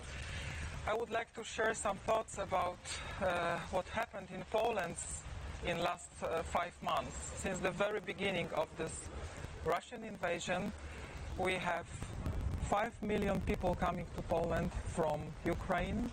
Most of them are women and children. We have now in Poland around 1.5 million people. Most of them adults are working already, they have found a job, and most of the children have found places in our schools. Now there is a holiday time, so we are getting prepared for the beginning of the next school year, which is starting on September the 1st. And this is a great focus for us to be able to provide all the necessary places for the children from Ukraine as long as they need them, and in the system, the education system they want. Because we know that most of the people who came to us will want to come back to Ukraine when it is possible. Thank you very much for all the support. We are preparing also the next solutions to make it better for Ukrainian people to spend this time in Poland. The refugees from Ukraine have full access to our labor market, they have full access to our social security system, to our healthcare system, to our education system. I am sure that we will do our best as long as it is needed, and we will stay together. Thank you very much. Well, sitting here in Warsaw and experiencing one of the biggest storms, I'm thinking that there are 2 things in the world you can trust: Russians and weather forecasts. And I guess that the weather forecasts in Poland demonstrate that, and the morning bombings in Odessa is another proof of that. It's been a great honor for me to share the story of Ukrainians who are around the world, of Ukrainian temporary displaced people, I want to say, around the world. And it's a great honor to share the story of Ukrainian businesses uniting to help Ukraine. And this is the story of Help Ukraine Center, where I'm personally volunteering for 5 months already. The Help Ukraine Center was organized at the first week of the war, and it was an initiative of leading Ukrainian businesses, Nova Poshta, Tis Terminal, and that was an attempt to do what we can do the best. And we knew how to do logistics, and we knew that this is going to be the biggest problem for Ukraine and for the world, how to deliver humanitarian aid from all over the world to Ukraine. So we opened one of the biggest humanitarian hubs in Eastern Europe, and we started shipping goods. And we have seen amazing stories. We have seen London black taxis coming to our warehouse all over from London just to demonstrate support with Ukraine. We have seen people coming from all over the world to support Ukrainians, and they spend their vacations, their weekends helping Ukrainians at the warehouse. We have seen weird things. We have seen a child being shipped to us from Irpin one day, 5-year-old child was handed from hand to hand until he arrived by himself at our warehouse, and we found his mother in Greece. We have seen amazing support from all over the world, and we have seen amazing Ukrainians who joined us each day. We have seen people who are coming to our warehouse, helping us and working from 9 o'clock in the morning till 9 o'clock in the evening, just because they couldn't read news. All they could do is helping their country. You know, I think that, you know, Ukrainians are familiar with crises, and the crises make us stronger. We need freedom, we need victory, and we're going to do everything to make it happen. We just, you know, dream that it's going to happen sooner. And again, it's been a great, great honor to share the story of Help Ukraine Center and the story of Ukrainian businesses uniting to help their country. It's been an honor to share the story of Ukrainian temporary displaced people all over the world. Slava Ukraini. As my distinguished guests and speakers that I had a chance to speak before me, it's very difficult to find different words. Obviously, you know, for me as an athlete, 12-year veteran from NBA, it's very difficult to look at the country where a lot of basketball players was an NBA from Ukraine. Two of them I played together in Phoenix Suns, and it was a great time spending with them. It was a great time getting know each other, and we share our culture on a daily basis. A couple months ago, we created a celebrity game between Gorta team, Polish Army, and together with the Ukrainian embassy here in Warsaw, we created an incredible event. All the money we raise, we collected from the tickets, we're going to donate to United 24, one of the best channels that is supporting Ukrainian country, civilians, and the army. I have a strong message to my fellow athletes, colleagues from the NBA all over the world. Continue to support, continue to do what you can to send a good message to Ukrainian people, continue to raise money, collect money to help, because this is what we have to do. We have the power of speech, we have the power of social media, we have connections, we have experience. We play in the most powerful league in the world, and we have to continue to do that. Slava Ukraini. Dear First Lady Olena Zelenska, I am so honored to be here, and I'm so proud to be united with the soldiers of music, the musicians of the Ukrainian Freedom Orchestra. We are united to fight for the freedom and independence of Ukraine on the cultural front. I'm a Canadian Ukrainian. I have cousins in Chernivtsi. One of my cousins is fighting since the beginning of the invasion in Donbass. At the start of the invasion, I wanted to fight too, but as a musician with my baton. That's when I had the idea of creating an orchestra of refugees, which now, after miraculously 4 months here in Poland, we have just started rehearsals to perform here in Warsaw and then go on an international tour to fight against Putin and the regime and to show that Ukrainian music and culture is alive and rich and cannot be erased. Our mission is to galvanize audiences, to galvanize the Western world, to raise money for these musicians, and also to show our support for all of the brothers and sisters, our brothers and sisters in Ukraine, who need inspiration. They need hope. And I feel that when I'm working with my musicians. We are all here like a musical military boot camp. We have 6 days already of rehearsals, and everybody is so inspired to make music together with all of our emotional force. It's a great way to channel our anger and determination and strength in this way that is the most expressive, is through our music. So we are so grateful to the Metropolitan Opera, the Polish Opera, and all of the Minister of Culture of Ukraine and Poland for helping make this possible. And the only thing I would like to add sad is that finally at the end of the tour, how wonderful it would be if we could actually perform in Ukraine. So I dream of that one day. Me and my colleagues at the Ukrainian Freedom Orchestra will have our dream fulfilled by performing in a free and democratic, independent country of Ukraine and perform the music of Ukraine as we're doing on our tour with two composers, Ukrainian composers, and everybody in the orchestra coming from Lviv, Kharkiv, Odessa, Kiev.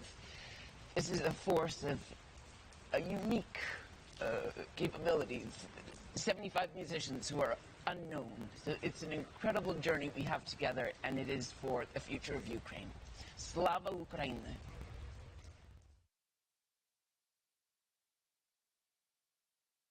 Greetings to everyone from around the world who've joined for this international summit of First Ladies and Gentlemen.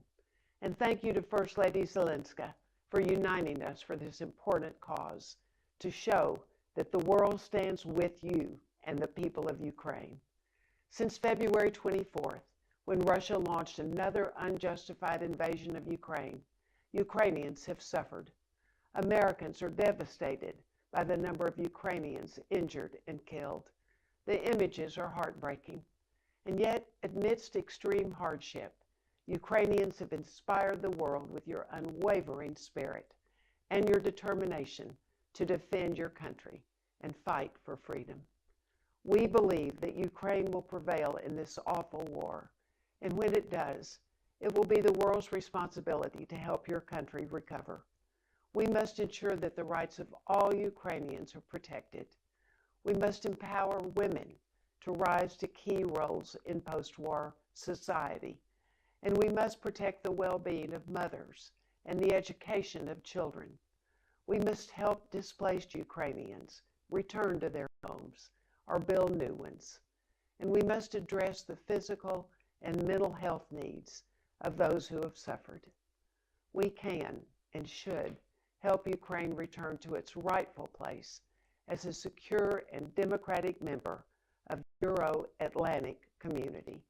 We know that a stable and prosperous Ukraine means a more stable and prosperous world.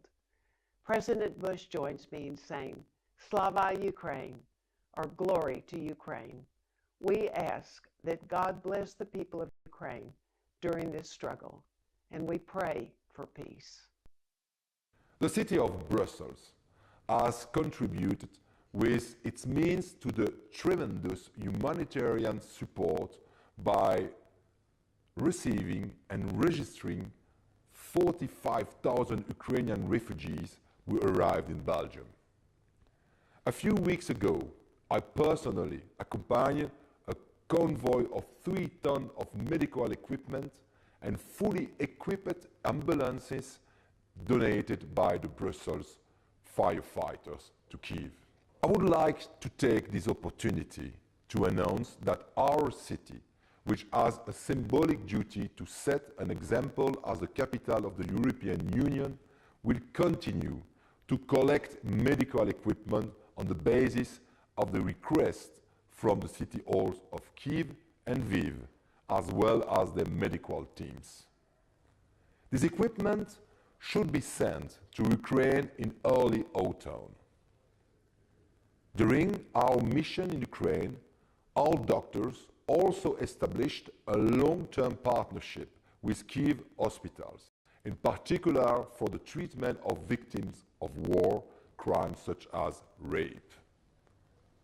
In Lviv, the university hospitals of St. Peter's currently support a follow-up program for HIV-positive people, ensuring medical treatments which are currently difficult to provide. In Brussels, we will continue to provide medical aid as well as support Ukrainian cultural initiatives. In the past months, we backed several events, including musical events, in Brussels to raise money for Ukraine.